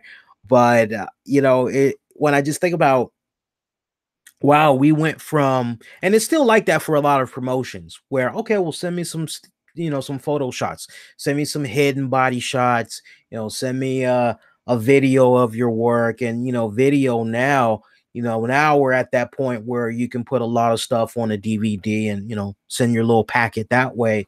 But we're almost getting to that point now where, with WWE, and then look, for the record, with regards to WWE, is it a first of its kind for WWE and its fan base? Oh, yes, without a shadow of doubt. And I would imagine there's going to be a lot more crazy people that's going to be going to the Performance Center, and they're gonna I can just picture the nuts right now. Let me just put it to you that way. I can picture the nuts right now.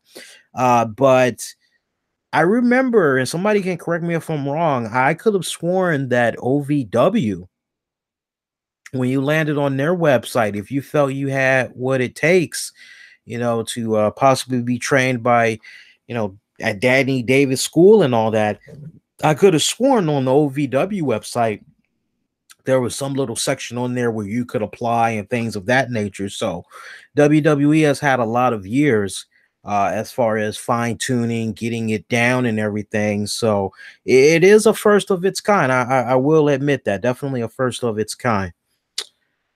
I'm looking at some comments, and I think this is a very, very interesting comment that's coming in right now. So just to kind of recap for you guys, there was,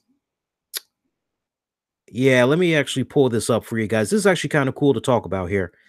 So there was actually some debate that was going on over the weekend, and apparently it had to do with Cody Rhodes' wife Brandy, and Brandy was basically talking about how she didn't really appreciate some of the things that was being said about her on social media. And some of the things that was being said about her was, oh, you're helping out Cody Rhodes, you're basically supporting him, right? You're trying to help him pay the bills or whatever. And shout out to my buddies over at Wrestling Soup. They were the ones that actually had went in depth on this. And I had basically offered a comment because some of the comments that came Brandy's way, it was just stupid. And I basically had said, I don't know why wrestlers keep responding to silly comments, like this one guy had said to her. I'm trying to see if I can actually pull up the comment here. No, I can't pull up the comment, but he said something really, really stupid. It definitely, if I remember it right, it had to do with the fact that he felt Brandy was supporting Cody to pay the bills or whatever. And even if so, what fucking business is that of the wrestling fan? I don't get that. How is that relevant to what's going on in the ring? And we saw Brandy put out this long epic post about, hey, I have this degree, and I did this, you know, and it was stupid. And I just basically said, in a nutshell, I don't know why wrestlers keep responding to silly comments like that. Been saying for years the most powerful button at their disposal is the block or the mute button. Never have to hear from knuckleheads again. That's what I said. And I like some of the comments that came in. A lot of people feel that some of these wrestlers that's running around nowadays, I'm sure they're not saying Brandy, but the overall consensus is, hey, some people they're becoming very sensitive to almost everything someone says about them on social media.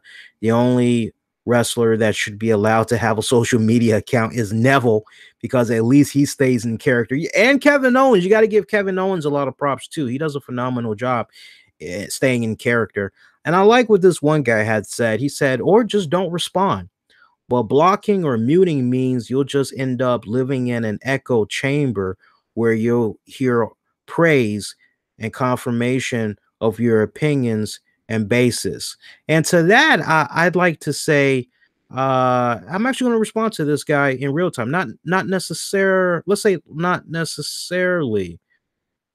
Yeah, we'll say not necessarily.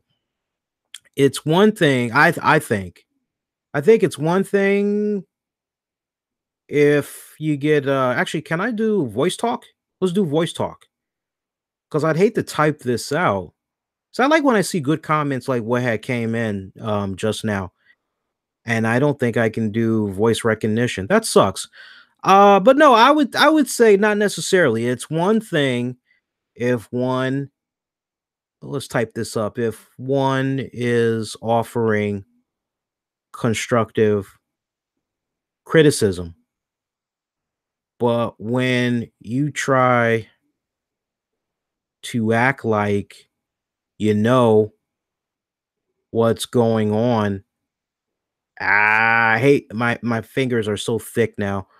What's going on in a person's household? Yeah, no. You should block or mute. And I'm just going to leave it at that, because that's where I stand. And I do agree to a certain point. If you're being given constructive criticism, I'll give you a perfect example of constructive criticism. I had in a brief exchange with one of my Twitter buddies yesterday, if not yesterday, maybe Monday.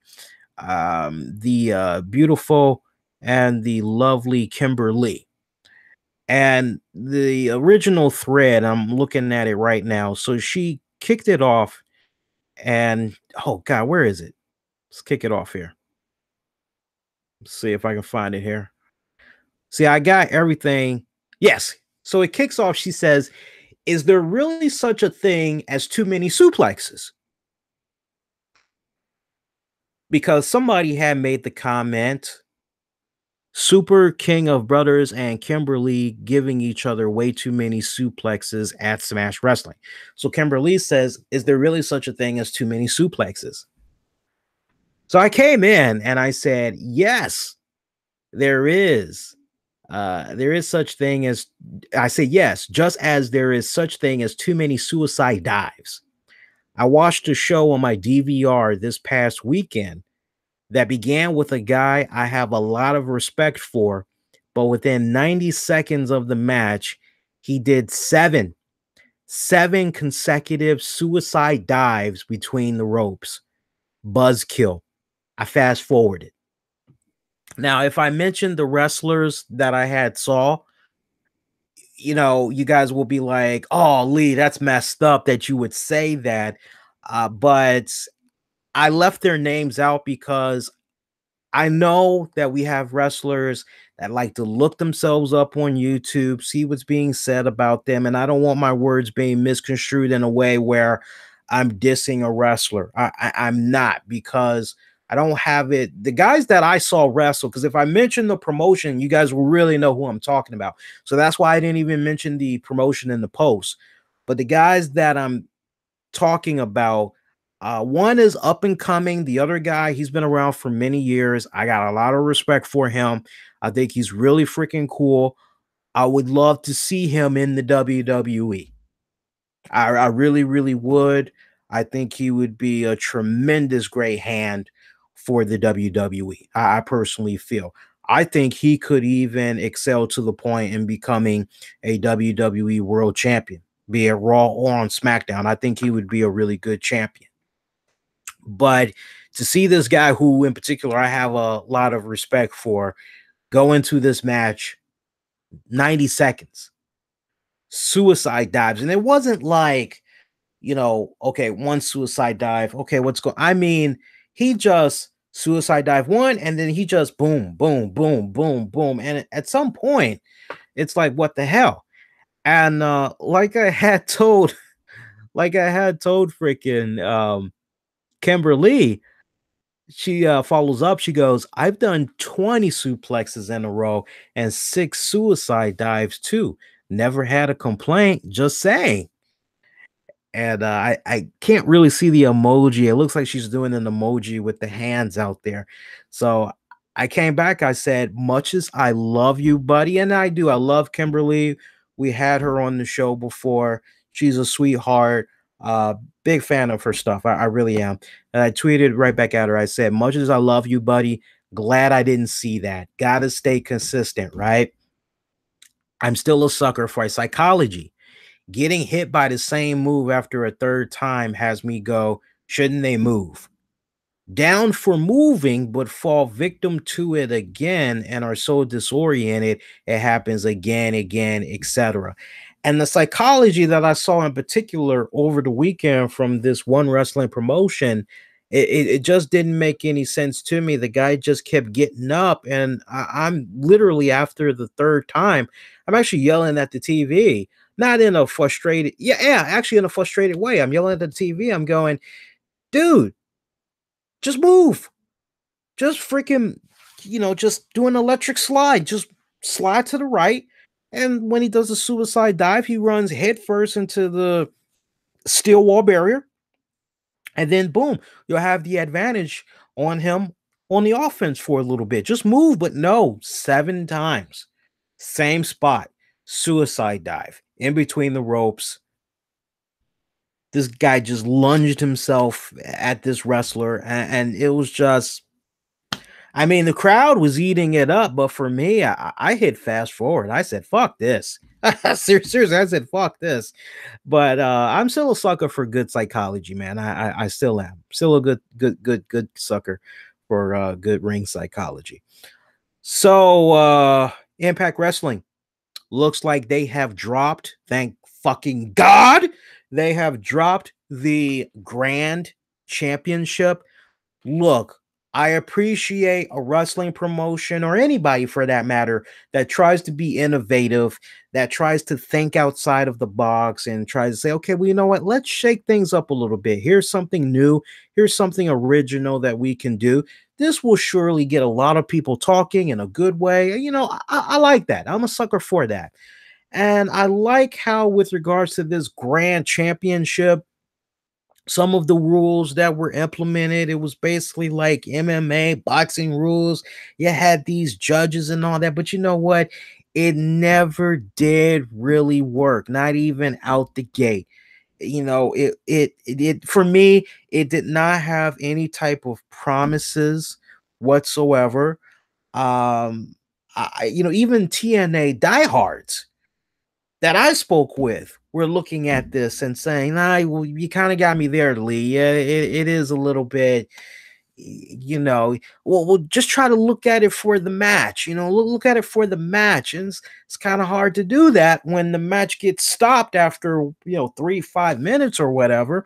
I'm like, no, this was a really, really silly concept, and I will look at that moment when I think of the Grand Championship title.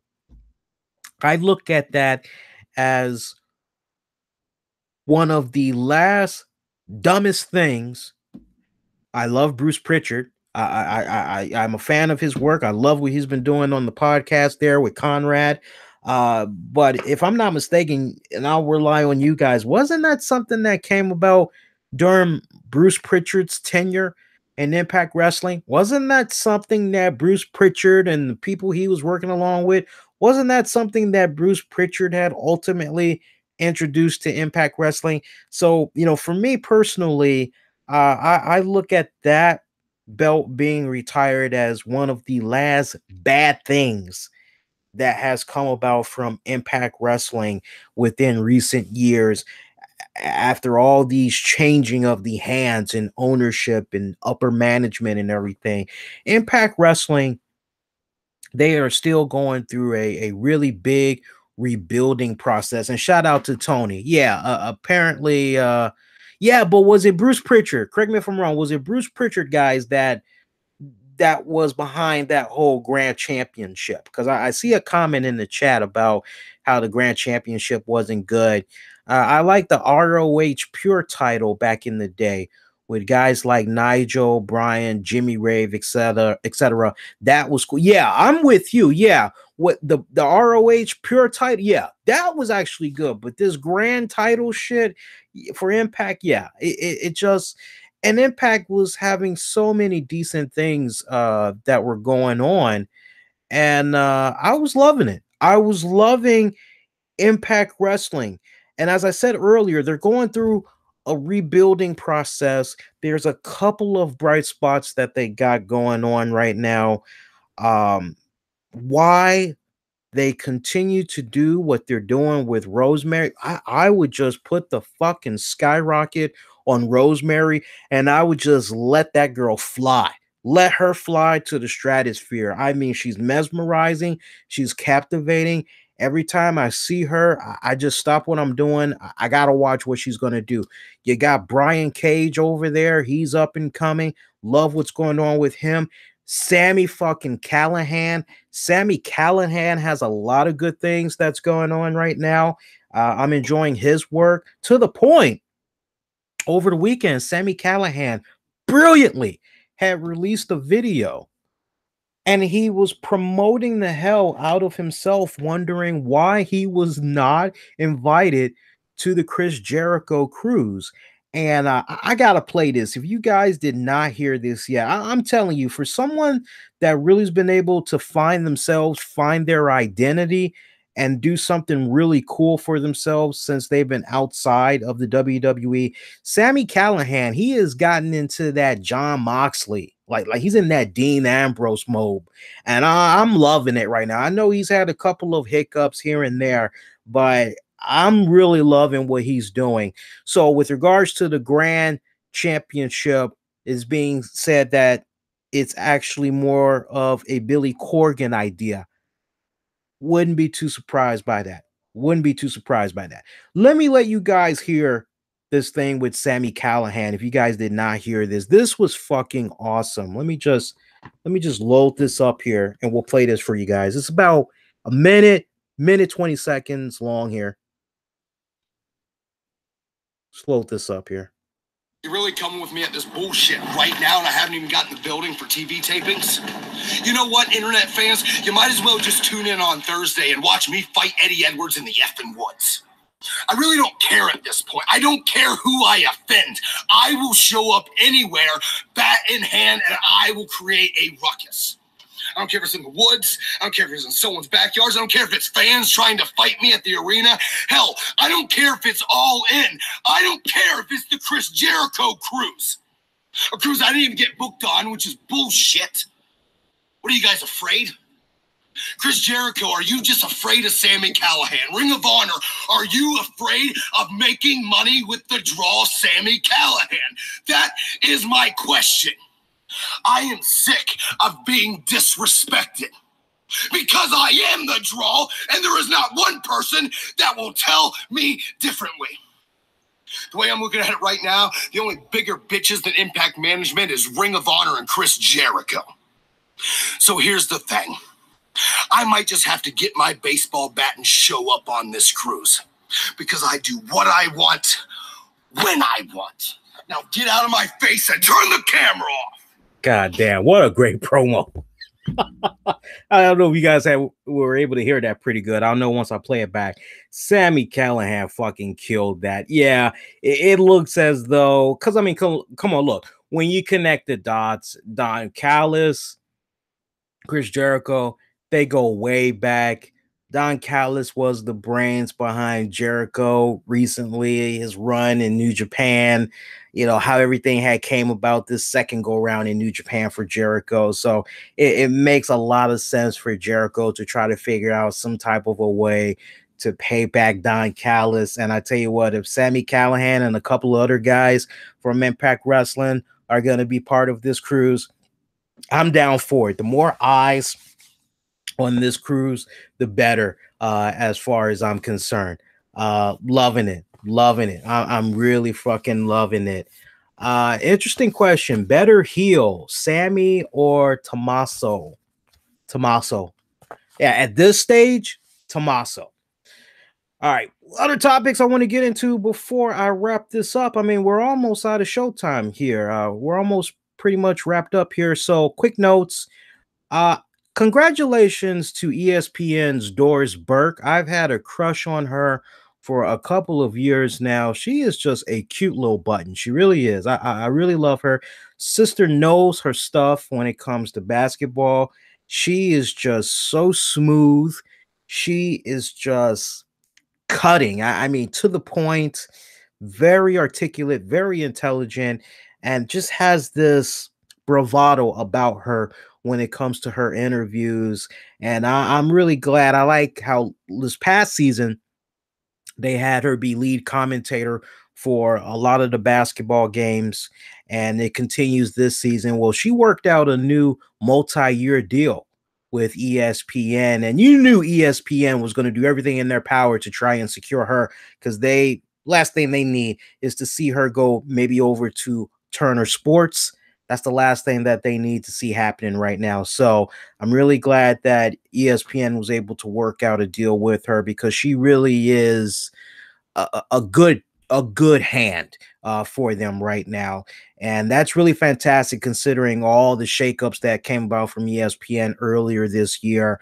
A lot of people lost jobs, man, and things were just looking kind of, you really couldn't be too sure, because sadly, when you look at Fox, you see my girl Pam Oliver.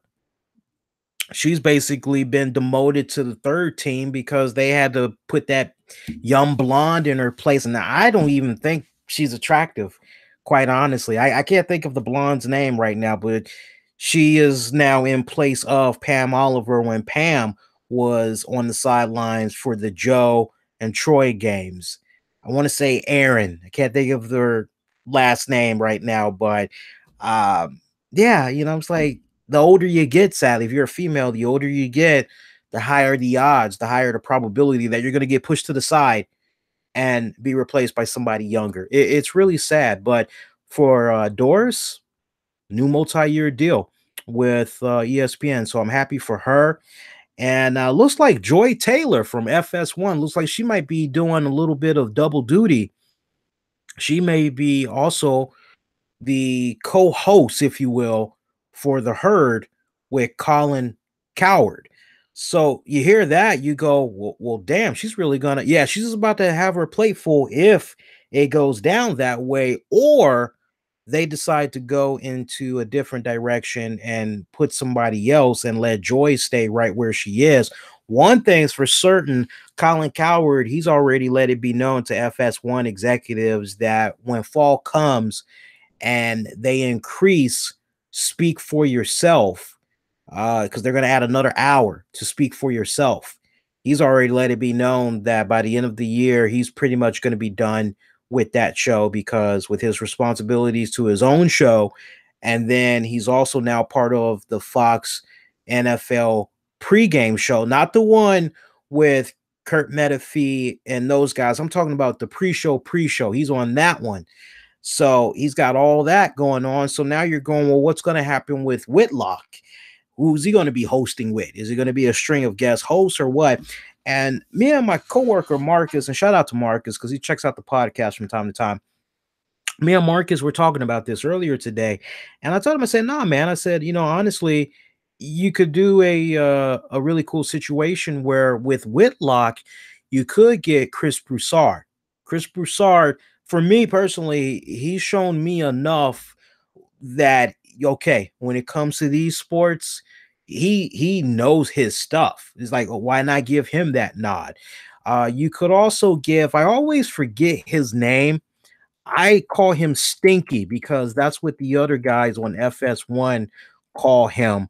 And if I just type in Stinky, maybe I can find his. No, I can't. I can't find his name that way. I can't think of his name right now, but his nickname is Stinky. He usually pops Mark Schlereth. That's his name. Last name spelled SCHLERTH. Mark Schlereth. I like the hell out of this guy. Every time I see him, whenever he's on, it doesn't matter what show it is. Whenever I see him, I stop what I'm doing, I pull up a seat, and I listen because this guy, not only does he have a very commanding presence, but he is one of the best articulate guys that's out there. I love this dude. And to think he was over on ESPN for a good amount of years, and for ESPN to let him go, now you got him. He's already proven himself and being a rotating guest on different panels.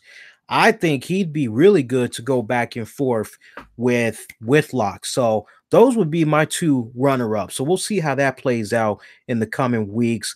Things don't really look so good for the ESPN show. Get Up. Continuing to hear that ratings are really, really, really bad. Maybe what they need to do is have the show come on at 6 a.m. because after all, first things first, I believe that comes on at 6:30 a.m. with Chris Carter and Nick Wright. So maybe if they get the 30-minute jump, I hope that ESPN is entertaining that idea because by the time Get Up comes on, it's 7 in the morning. First things first has already gotten a 30-minute head start. So maybe if they do that, that'll work.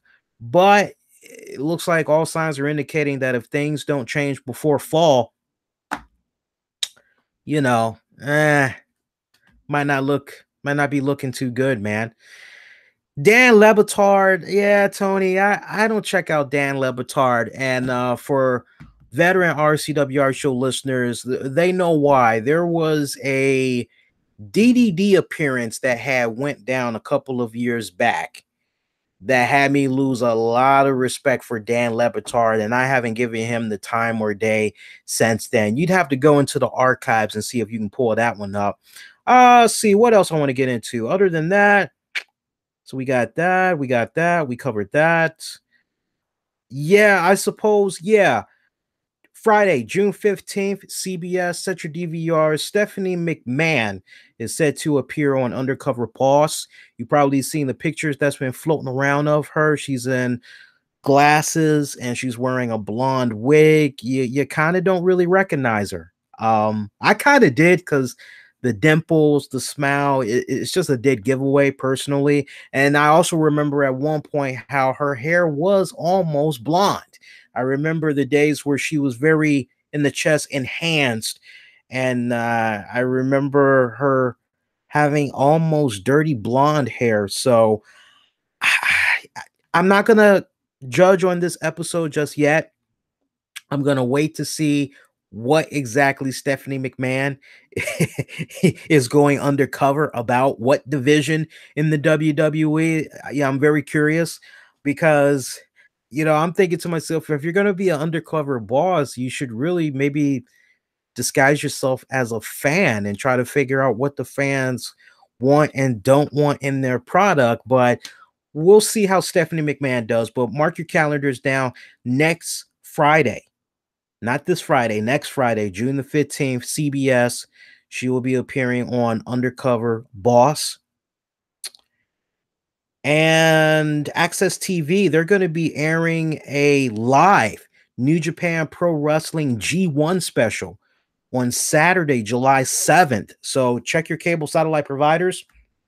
Make sure that you get access to that. That is AXS, Access TV, Access TV. Make sure you check that out. Josh Barnett, Jim Ross, they've been doing really good color commentating for New Japan Pro Wrestling on Access TV, and their chemistry, it seems that they're getting better and better, I must say. And also, thoughts, prayers, condolences, but most importantly, resolution to if there was ever a case of mental health. This is it right here. I'm talking about what had went down with the ECW veteran Rocking Rebel that had killed his wife and himself in a murder suicide. There is still a lot of information that's coming in right now, and it's quite sad. It's quite sad. Now, sadly, Rockin' Rebel, I didn't know that much about him. Sadly, with regards to him, it was during that time in ECW where ECW wasn't even under my radar just yet. Kind of heard a little bit about it, but I wasn't watching it just yet. So I didn't see any of what was going on with him. But it looks as though sometime on June 1st is when he took his life, and he took the life of his wife. And for those of you that kind of remember him in ECW, he started off, he was a competitor in ECW. What was it? When it transitioned from Eastern Championship Wrestling to Extreme Championship Wrestling. He also had brief stints in CZW, WCW, Puerto Rico, Korea, and he was in the business around the late 80s, if I remember it right. And he was actually trained by the Rock and Roll Express.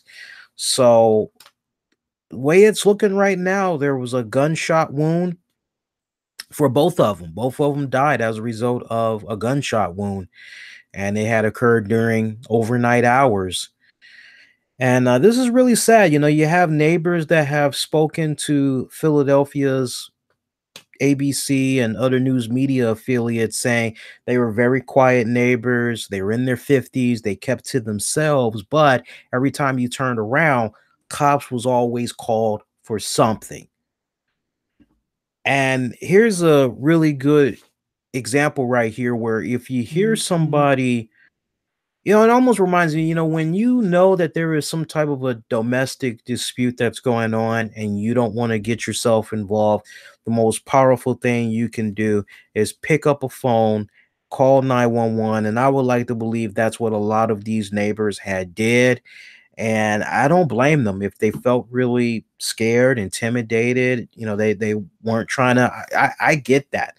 I get that. It takes a really brave soul to go knock on the door of someone is possibly being abused or whatnot, whether it's physical or verbal, and confront that person that's doing the assault and put them in their place. It takes a brave soul to do that. And it's sad that all of these neighbors are, you know, it's just sad. It's just sad. Sadly, our society, everything that's been going on, we've just gotten so numb. I'm a little bit amazed that we don't have a lot of shows on CNN and a bunch of other outlets that's really, oh, if there was ever a time to kick wrestling in the ass right now and its fans, see, here's another example right here. Uh, but that I saw this report and I was really, really sad to hear that. Really, really sad. And one thing I want to leave you guys with, and I'm going to end it on this note. Do you all selves a favor, and I want you to look up this story. I didn't like hearing this story, and when I heard about it, I said, "Wow, that's pretty damn sad." There was a young black man had just celebrated a birthday. I want to say he was 31, maybe 32 years of age. He had lost his life as a result of getting out of his car on a busy highway, freeway, and he saw some debris and he was trying to help another pedestrian move this debris. An 18-year-old kid ran him over and kept on going, didn't stay at the scene, none of that. And the way you can find this, you can say black man killed by teen. And as soon as you type that in, if you do it in a Bing Google search, one of the first things you should see, and Washington Post, they did a really good job in getting all the information together, making sure that everything was accurate. The young man's name is Sherell Lewis, Sherell Lewis Jr. And reason why I'm telling you this story is it was very disturbing. It was very disturbing from the standpoint of what happened with this individual that ran Sherell over because police, somehow they were getting tips about, hey, this person on social media had said XYZ about this accident. And he apparently said, hey, I ran over some. And I'm not talking about the N dash dash dash ending in the A. I'm talking about the N dash dash dash ending in the hard ER. And then one of his friends had asked him, "Oh, well, what's going on with your vehicle? How's it looking? How bad is it?" And he goes, "Oh, fucked it up pretty good." And the other person has suggested the damage could be buffed out and asked Lewis if the person he hit was killed on impact. And this kid, using a laughing emoji icon, said the man died on his way to the hospital. Now, I just want you to stop and think about that. This for a moment, marinate on this, and we're done. Damn your race, damn your sexual orientation, damn your religion, damn your political beliefs. I would like to believe that if you're driving down the road, you see some weird type of debris, some type of an obstruction that's in the road that could be very hazardous to yourself and other drivers, you're probably going to do the right thing. you're probably going to get in contact with Highway Patrol, let them know about the situation, and or maybe you just may take it upon yourself to try to move it out the way very quickly. Very dangerous, but you're going to do what you can. I would like to believe that everything that I just mentioned, as far as the sexual orientation, race, color, creed, and all that. Oh, okay. Hey, this person is all right. Cool. No matter what, you just keep it moving along. You just keep it moving along, right?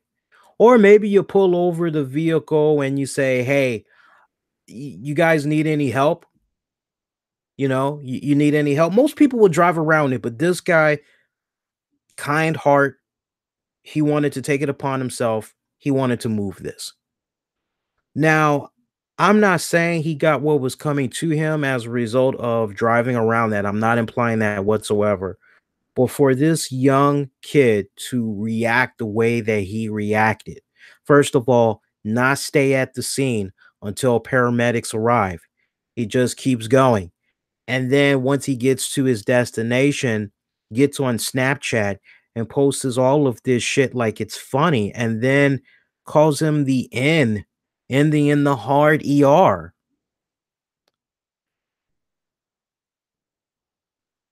Sometimes I look at all of this shit that's going on in this country and I say, what the fuck happened after 9/11? Am I the only one that remembers when 9/11 went down? Black, white, Hispanic, Asian, fuck if you're gay, straight, transgender.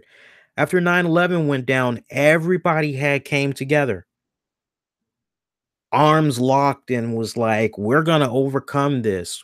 We are America. We are one. It really seemed like after 9/11, race relations really in our country, it went a lot better. It went in a more positive direction. And some could make the argument, well, this type of hatred for other races, people of different sexual orientation, creed, and all that, it's always been in existence. It's just been a little bit more under the radar because whoever was in the office, they really didn't have the opportunity to jump out there and really. But now some would make the argument, since we have had this particular president and his administration in office, it's really been bringing out the worst in people. I'm not going to buy into that bullshit. I'm not going to buy into, oh, well, because of, no, I just think that's a cop out. I just think that's bullshit, you know? And shout out to Verbal Souls. You're missing out, buddy. We talked about the CM Punk thing within the first 30 minutes of the show. You're at the end now, buddy. You're gonna have to rewind it back because we actually did.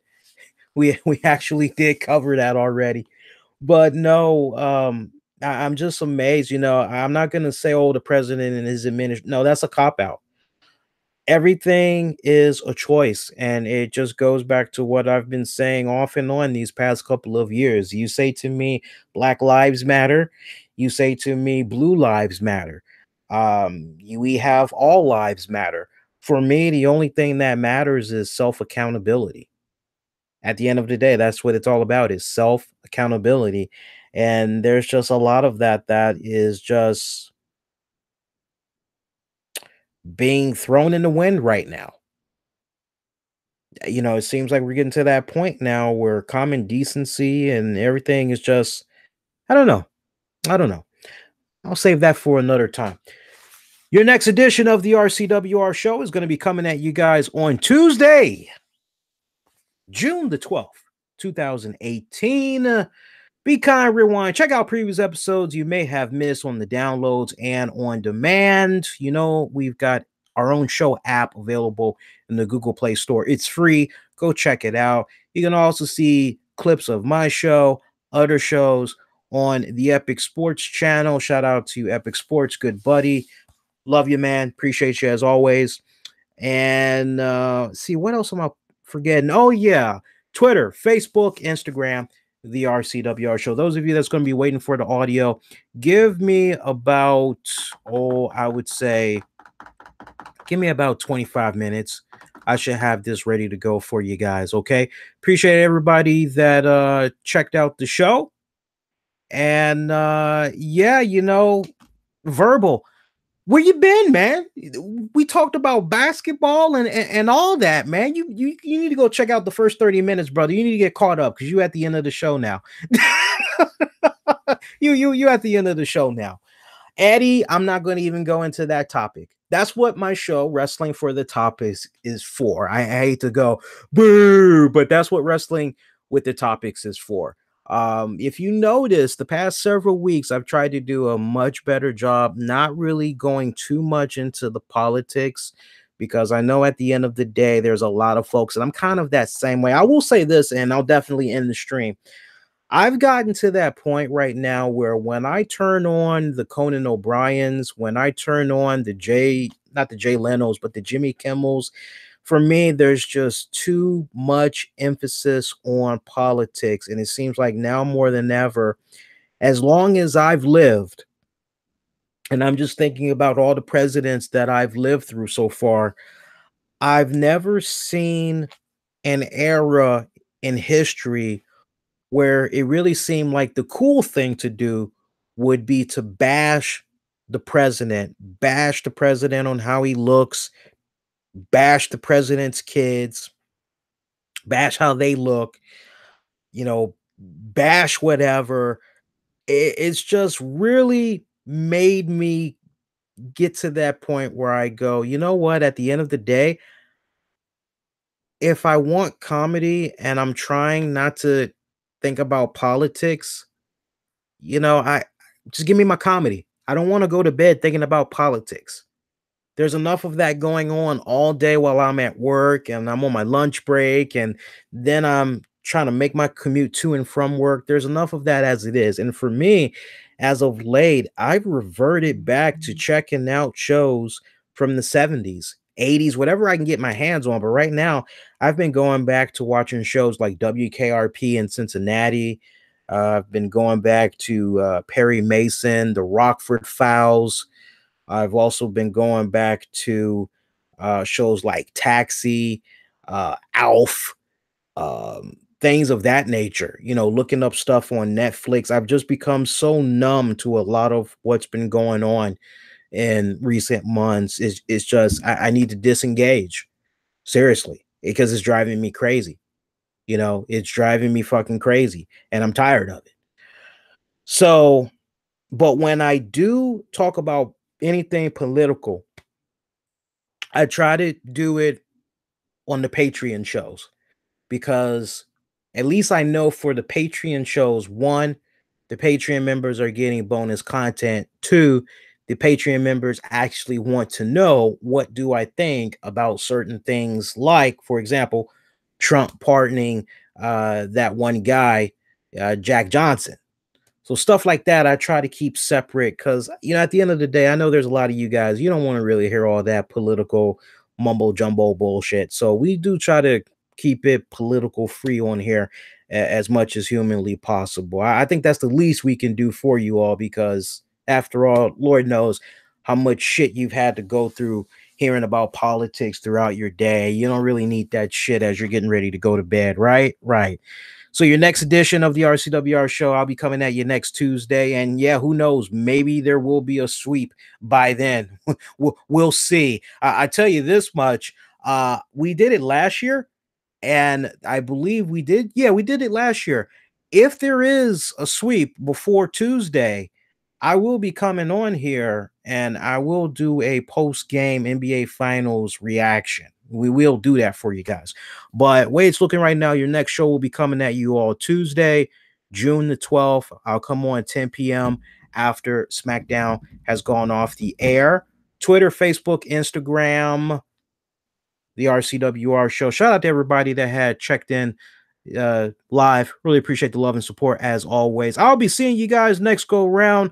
A very good night and a very good morning. Y'all take care.